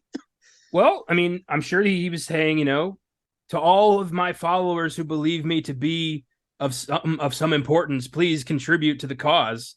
And in that case, people are donating their entire checks to him. That's what they all do. Yeah, they all get people to the point where they are literally giving them everything they have. Yeah, man, it's rough stuff. But yeah, he like has that motorcycle, that one scene. I love that scene on the motorcycle when he Freddy's just like, fuck this. I'm out. I think it's great stuff. Okay, so I have to pick a scene, and Adam has a performance left. So y'all took my top two picks. The post-arrest jail scene and the pig fuck scene with John Moore. But I do think one of the most important moments in the entire movie. Adam and I talked about this last night as well. My gal Laura Dern comes in hot as Helen. This is after the book 2 has come out. Split Saber, a gift to Homo sapien. just that book. I love when the second guy that Joaquin like beats the shit out of is just like, if you're asking me, I just put it in like a 3-page pamphlet and handed out of the subway. Yeah. But what I'm really talking about, the moment I'm really talking about is when PSH is kind of doing that, like one of these, he's doing one of the like, I have a headache, I'm stressed out, I don't know how much longer I can fucking do this. Because you're gonna have moments like that, and like you have to get re-energized, which Freddie Quell clearly does for him. It like reinvigorates him. But at this moment, after book 2 comes out, Laura Dern, Helen comes up. She's like, hey, I'm reading the new book. It's good. I like it. And Lancaster says, wait till you get to the good parts. Yeah. What a smarmy line. Yeah. Like, oh, cool. Yeah. Like, and he's just kind of like leaning back. He's looking out at these people that are just kind of chatting. They're all there, like buying his bullshit. Book 2, and when she says, yeah, actually, she's like, I had a question because I'm on page 13, and you changed you changed the wording for when you're processing. She said, instead of recall, you're using the word imagine. Like, doesn't that kind of change the whole thing? He's, yes, imagining, it's broader. You reach more stuff with imagining. She's like, yeah, but isn't recalling like, when the whole point was to like go back to your past, recall things that you went through in your past life. And he's like, yes, but this it's the broader scope or whatever. And she just keeps kind of like, eh. And he goes, what do you want, Helen? He finally kind of snaps, like, okay, like, I get it. I fucked up, all right? Like, the whole thing's a lie. So I'm sorry, you caught on to one of those in my second book. Like, in his head, that's what he's thinking. But he has to calm down. He says, this is the new work. And he kind of like does one of those little pats on the book, like, this is it. So either, like, stick with me, keep doing what you're doing, or, like, fuck off, basically. Yep. It's such a brilliant scene from both of them. Two iconic performers that have worked with so many amazing people, both Oscar winners in their own right there, face to face. And Laura Dern does not need to bring the heat the way she does. So she just does, because that's who Laura Dern is. Everything she does is gold. So I've always loved that bit. I wanted the 2 scenes y'all chose, but that's an easy third for me to pick. Yeah. There's so many like layers to that little scene. I mean, it's what, 30 seconds. I mean, of them kind of like their little exchange, and it's like, yeah, he's so tired of like the lies, the ruse. You know what I mean? It's like you can just see it like just written all over his face. Like he can't really like escape this. Like, oh, look at this like world I've built. Like I have to maintain this somehow. Like, and like, he had no reason for writing the word imagine. Like there was no thought put into that, but he was trying to spend it in the moment. You know what I mean? She just calls him out on it, because like that's what your followers do. They're hanging on every word. It almost reminds me of like a teacher. Like obviously I coach and like work with like kids. Like they remember like everything. Like you're like, oh, but you said like we'd like practice this day, or like, oh yeah, I did say that. It's like they're so good at that. It's like these are almost like little kids like that he's like teaching, and it's like they're going to remember this stuff. So like you have to be on your toes constantly. Like you cannot have these like lapses, and he's having these lapses, and he like doesn't like, he's like realizing like, oh man, like this is not sustainable. Like I can't like just keep doing this. And it's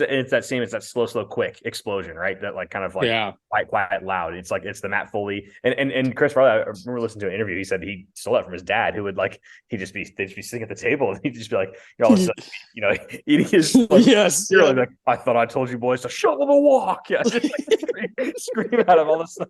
And it really does feel like that. It's almost like a Matt Foley, Chris Farley character, which is what makes it so good of a scene. Yeah, it's brilliant stuff. It's funny how much we talk about Chris Farley. I think he's like, I think all 3 of us are very much in the camp that like he was like an artist. Like, oh yeah, and I think like a lot of people do, like him and Sandler both had that like boom, like on a dime, just change it up. And to see that like utilized in a way different genre, like a movie like The Masters, really, really cool. So I love that we like brought up 2 like SNL legends throughout this pod, because they both I feel like are like relevant to the conversation. Obviously Sandler because of Punch Drunk Love, but Farley because of the way the cadence, So that's great. I'm all for it. Also, I think had Farley lived, PTA would have used him for sure. 100%. I think he would have been in some like unbelievable movies over time, like after that Black Sheep, Tommy Boy wave. Yeah. He was already, I read a biography on him in high school, and apparently like they were prepping a Fatty Arbuckle biopic for him to star in before he passed. Like he was already planning to go into dramatic work. Yeah. So yeah, damn, man. The potential. No, you can see him in Boogie Nights for sure. Oh my God. He died that year. 33 years old. That's like the worst. We got to do a fucking Chris Farley episode or something. Like, obviously, we have some thoughts. Yeah, we did Tommy Boy a long time ago. We need to redo Tommy Boy, man. Let's fucking plan that for sometime in the fall or winter. That'd be so sick. I'm in. Yeah. Oh yeah, man. All right, Adam, finish this awards draft off with your performance. Well, man, I mean, there's a bunch of directions to go now. I mean, Amy Adams is kind of like the easy choice, but I don't really want to make the easy choice. Plemons is Plemons is not in it enough. I do really like Plemons in this role. But he's just, it just doesn't seem like he's quite in enough. We already talked about, I'm going to pull his name up again. Oh my goodness, there's so many people. Christopher Evan Welch as John Moore. I thought he was awesome. Yes. Laura Dern, we've hinted that a couple of different times. I also like his daughter. I'm gonna pull up her name. I thought Jillian Bell, also great in this. Yeah, that's a great scene. Little scenes, yeah. Amber Childers is his daughter's name. I thought she was really good. Man, Rami Malek is great. Like this is this is a dummy. Stupid dummy. Yeah, that scene is awesome. Also, there's a scene that we have not even like mentioned yet. That I had is actually my second for that thing. Had I not gotten the one, the first interrogation scene between Freddie and Lancaster. Oh yeah. Oh, it's incredible. I mean, the close-ups. It's just awesome. So, okay, man. After saying all that, I will go with Amy Adams because I want to give her a shout out. Like, I think it's like a somewhat thankless like role. I mean, it's not like she doesn't have like a ton to do. There's a couple cool like you said that is the assertion of power scene in the bathroom with her and Lancaster is really good. But I have up and down like feelings about Amy Adams, and there's times where I'm like, man, she's kind of overrated. Like I don't really get the like, man.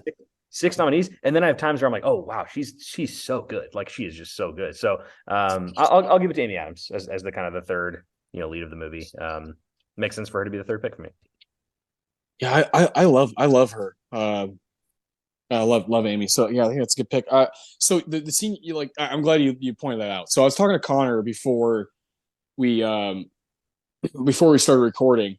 I watched Back Beyond, which is on YouTube. It's 20-minute. We were talking about this last night. Yeah. Yeah, I told you last night. So it's like a 20-minute compilation of deleted scenes. And it's unbelievable. I mean, like just even like the stuff that didn't make the cut is just like so fucking good. But at the end, and you got to think it's kind of like an ode to PSH because he dies 2 years after this movie comes out.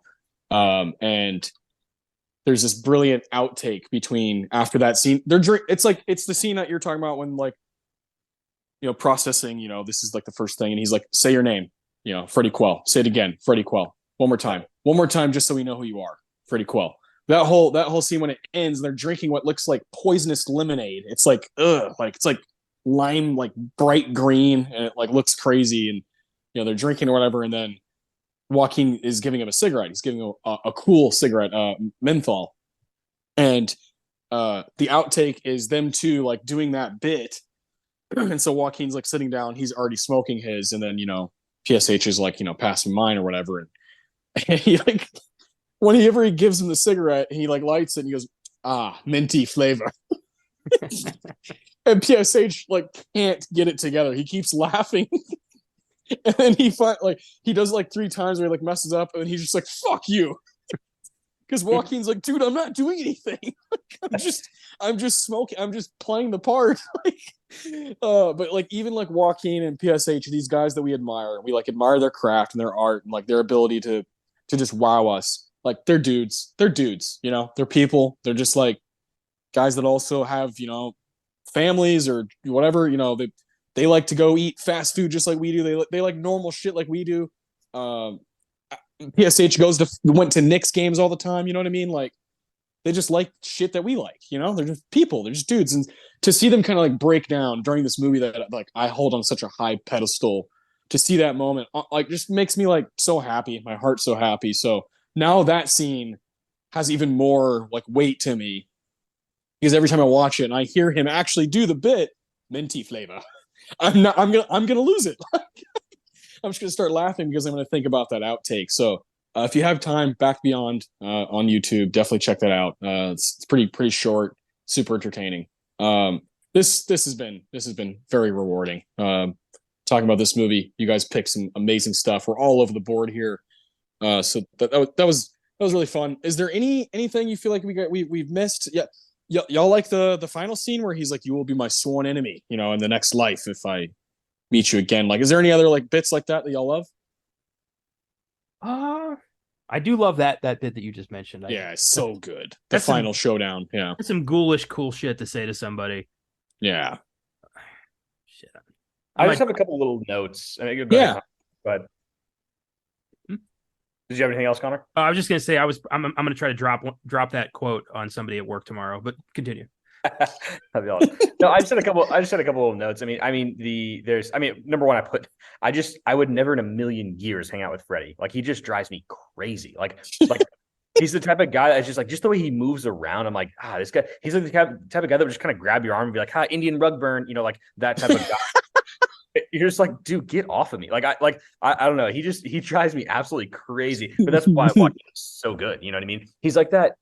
He's that perfect kind of post-war, like Travis Bickle, like upset with, like, he is. I mean, he's just fantastic. The looks he gives people, the way he like kind of wrestles people around when he's trying to resist the arrest, like just the way he's like squirming. I'm like, God, this guy, the way he moves is just so annoying. But that's the character. I mean, that's why he's as good as he is. But I don't know, just like I guess a trivia. The girl that is like his like sales girl, like friend early in the movie, is also in two other movies that we've done in this thing. Well, one that we have done and one that we are about to do. Can you name the other two movies? Oh, who are we talking? We're talking about Amy Ferguson. Is that what we're talking about? Is that her name? The girl that he like is trying to hook up Ferguson. with. Yes, Martha the sales girl. Yes, Amy Ferguson. She is. Also she's in Inherent Vice. Yep, and then obviously one we're about to do. She's in Social Network? She is. When? I believe if I have this, she's, I think at the end of the movie, she's the girl at that party that has the coke, like that Sean Parker gets caught with. Oh, you're right. She is. Yeah. I'm 21. Yeah. Yeah. You're right. Whoa, weird. Yeah. And then she's like, so she's been in like 3 all-timers and nothing else, or is she she's done very little. It's really kind of crazy.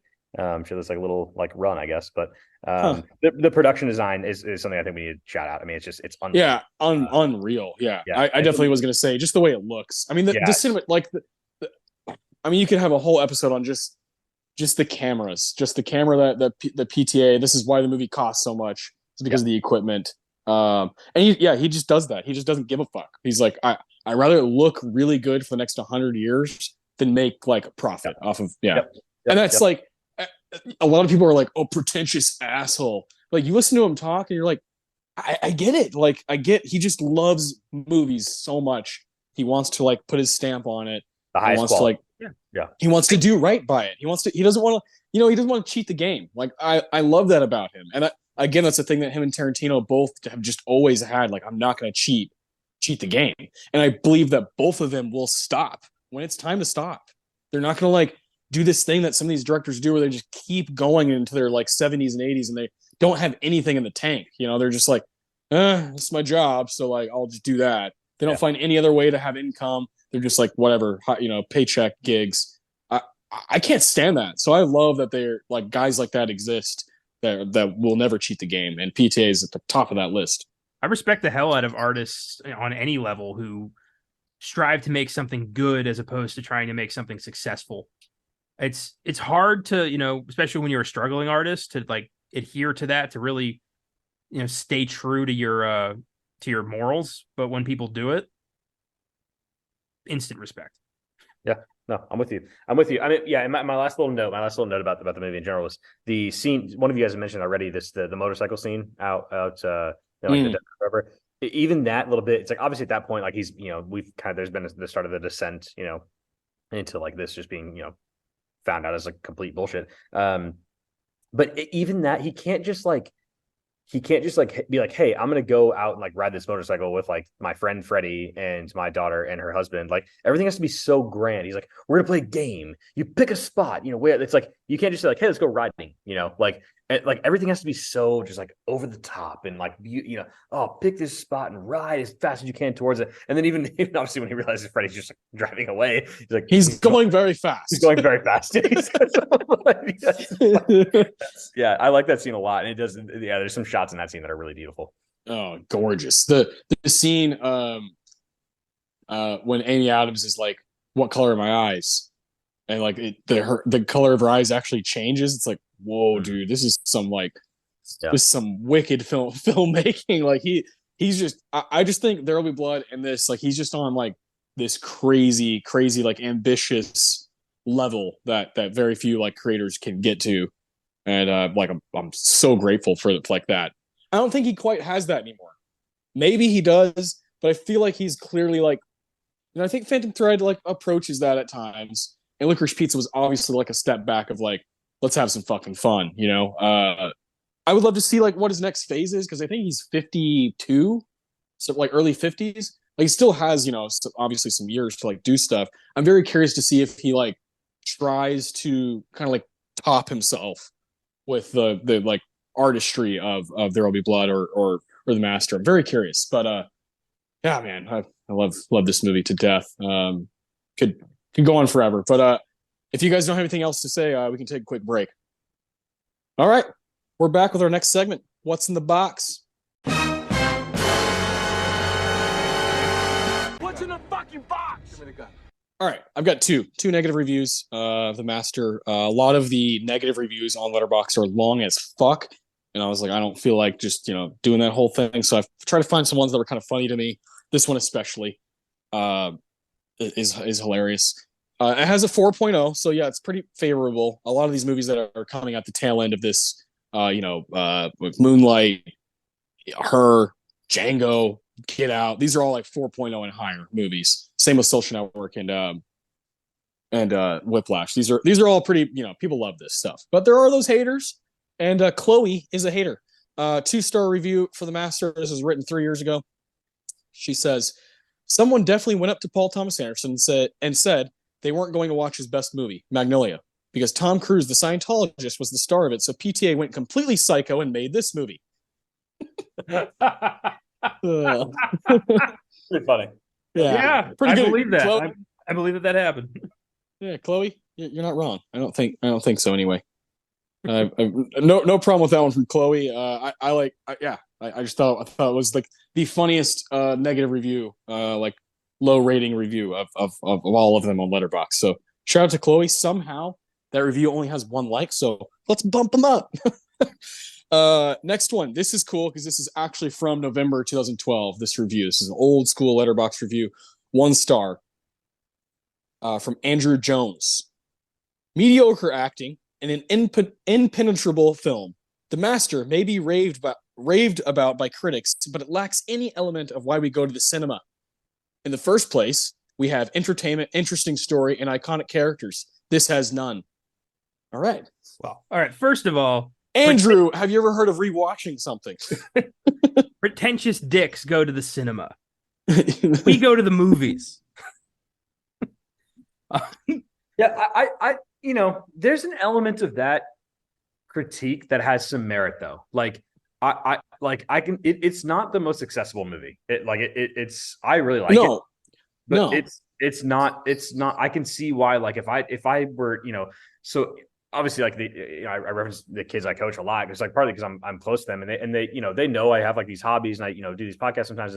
So sometimes they'll ask me like, oh, like what's a movie you've done? And like if I were to say The Master, like this is pretty inaccessible to like, I mean, 99% of like a 17, 18-year-old or even older. I mean, it's a movie that like there's a large swath of the population that's just not going to really like grasp it, or even it's not even like because they're dumb or whatever. It's like it's just not like a lot of other movies. I mean, so that's part of the reason I like it, but it's part of the reason why I think it's going to have a ceiling on like what the respect level it's going to have for like the masses. No, it's trying to do something different than like Indiana Jones is.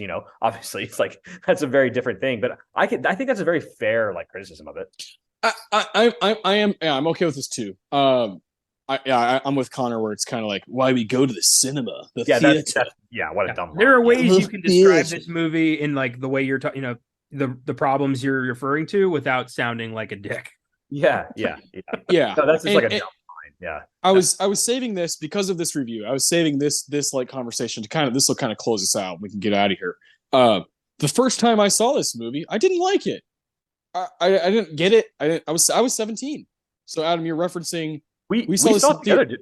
Yeah, with Matt and Trevor Kranz. Yeah. And not one of us was like, man, that was a fucking classic, can't wait to see that again.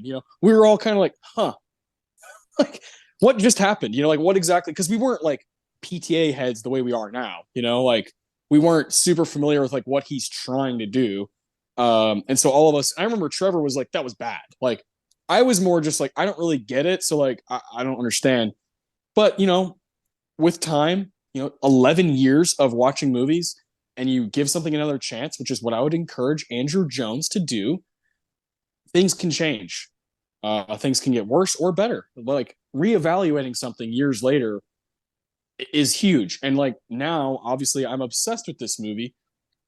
I just didn't quite. It kind of went over my head. Also, I think the timing of it. I was like, going to Romania pretty soon to like do mission work. So like this didn't really like vibe with me, at the time. Like, so like I'm a much different person now, and at the heart, I still feel the same as some of my traits that I had then, but like just like the way I consume art, the way I appreciate it, what I like, what I don't like is completely different a decade later. You're a lot different person at 17 and 28. You know what I mean? So okay. I just encourage people to always rewatch stuff and always reevaluate it. It's been huge for me with some movies, and shows and whatever and music. So I think giving stuff another go is very important. I agree. I mean, we've talked about the strength of the second watch many times and how that's kind of, completely changed my opinion on stuff. I mean, I saw The Master when I was 25, so I was already pretty well-rounded as a person. Like I haven't changed that much since 25. I know who I am. So that, I was on board with this pretty quickly. But there are certain movies that like I watched when I was a kid that I watch now and I'm like, what was I thinking? Or in either a good way or a bad way. Yeah, I think that's crucial to understand who you are now. Yeah, it can go back and forth, of course, right? I mean, like I loved Avatar when I saw it in theaters, and I was 14. Now I'm like, yeah, it's not for me. That's putting it lightly. Like, that's gonna happen, and good. You should kind of change the way you like appreciate certain stuff, and hopefully for the better. I don't know.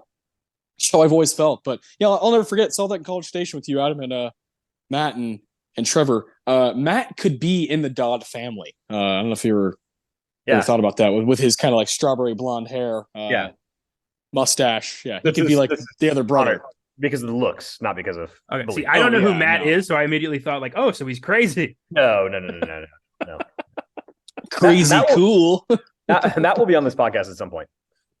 Yeah, to me, The Master is like a perfect movie for him to be on. He's a fellow PTA fan. We can always try to bring him on. That'd be a blast. He's a big Lord of the Rings guy. And, I've been wanting to do some Lord of the Rings, here at the end of the year because Return of the King is hitting its 20-year anniversary. Fucking crazy. I want to do like some huge Lord of the Rings thing. So maybe we can get him on for that. Anything else you guys want to say, or should we get the fuck out of here? Let's get out of here. Yeah. Let's get the fuck out of here. All right. Thanks for listening, guys. If you like what we do, feel free to follow us on social media, Facebook, Twitter, Instagram. Go to Letterboxd, search Connor95. You can find pretty much the entire team and his followers and following. Check out filmgazm.com for trailers, articles, reviews, all that kind of stuff. If you'd like to become a monthly donor to Filmgazm Productions, feel free to click on the link in the episode description. From there, click on support this podcast. Any amount of donations goes right back in the show. We appreciate anything you can do. Thanks to the entire Filmgazm team for their contributions to the show. Special shout out to Cooley Cal for our theme music. And most of all, thank you guys for listening. Keep watching movies, and we will see you very soon.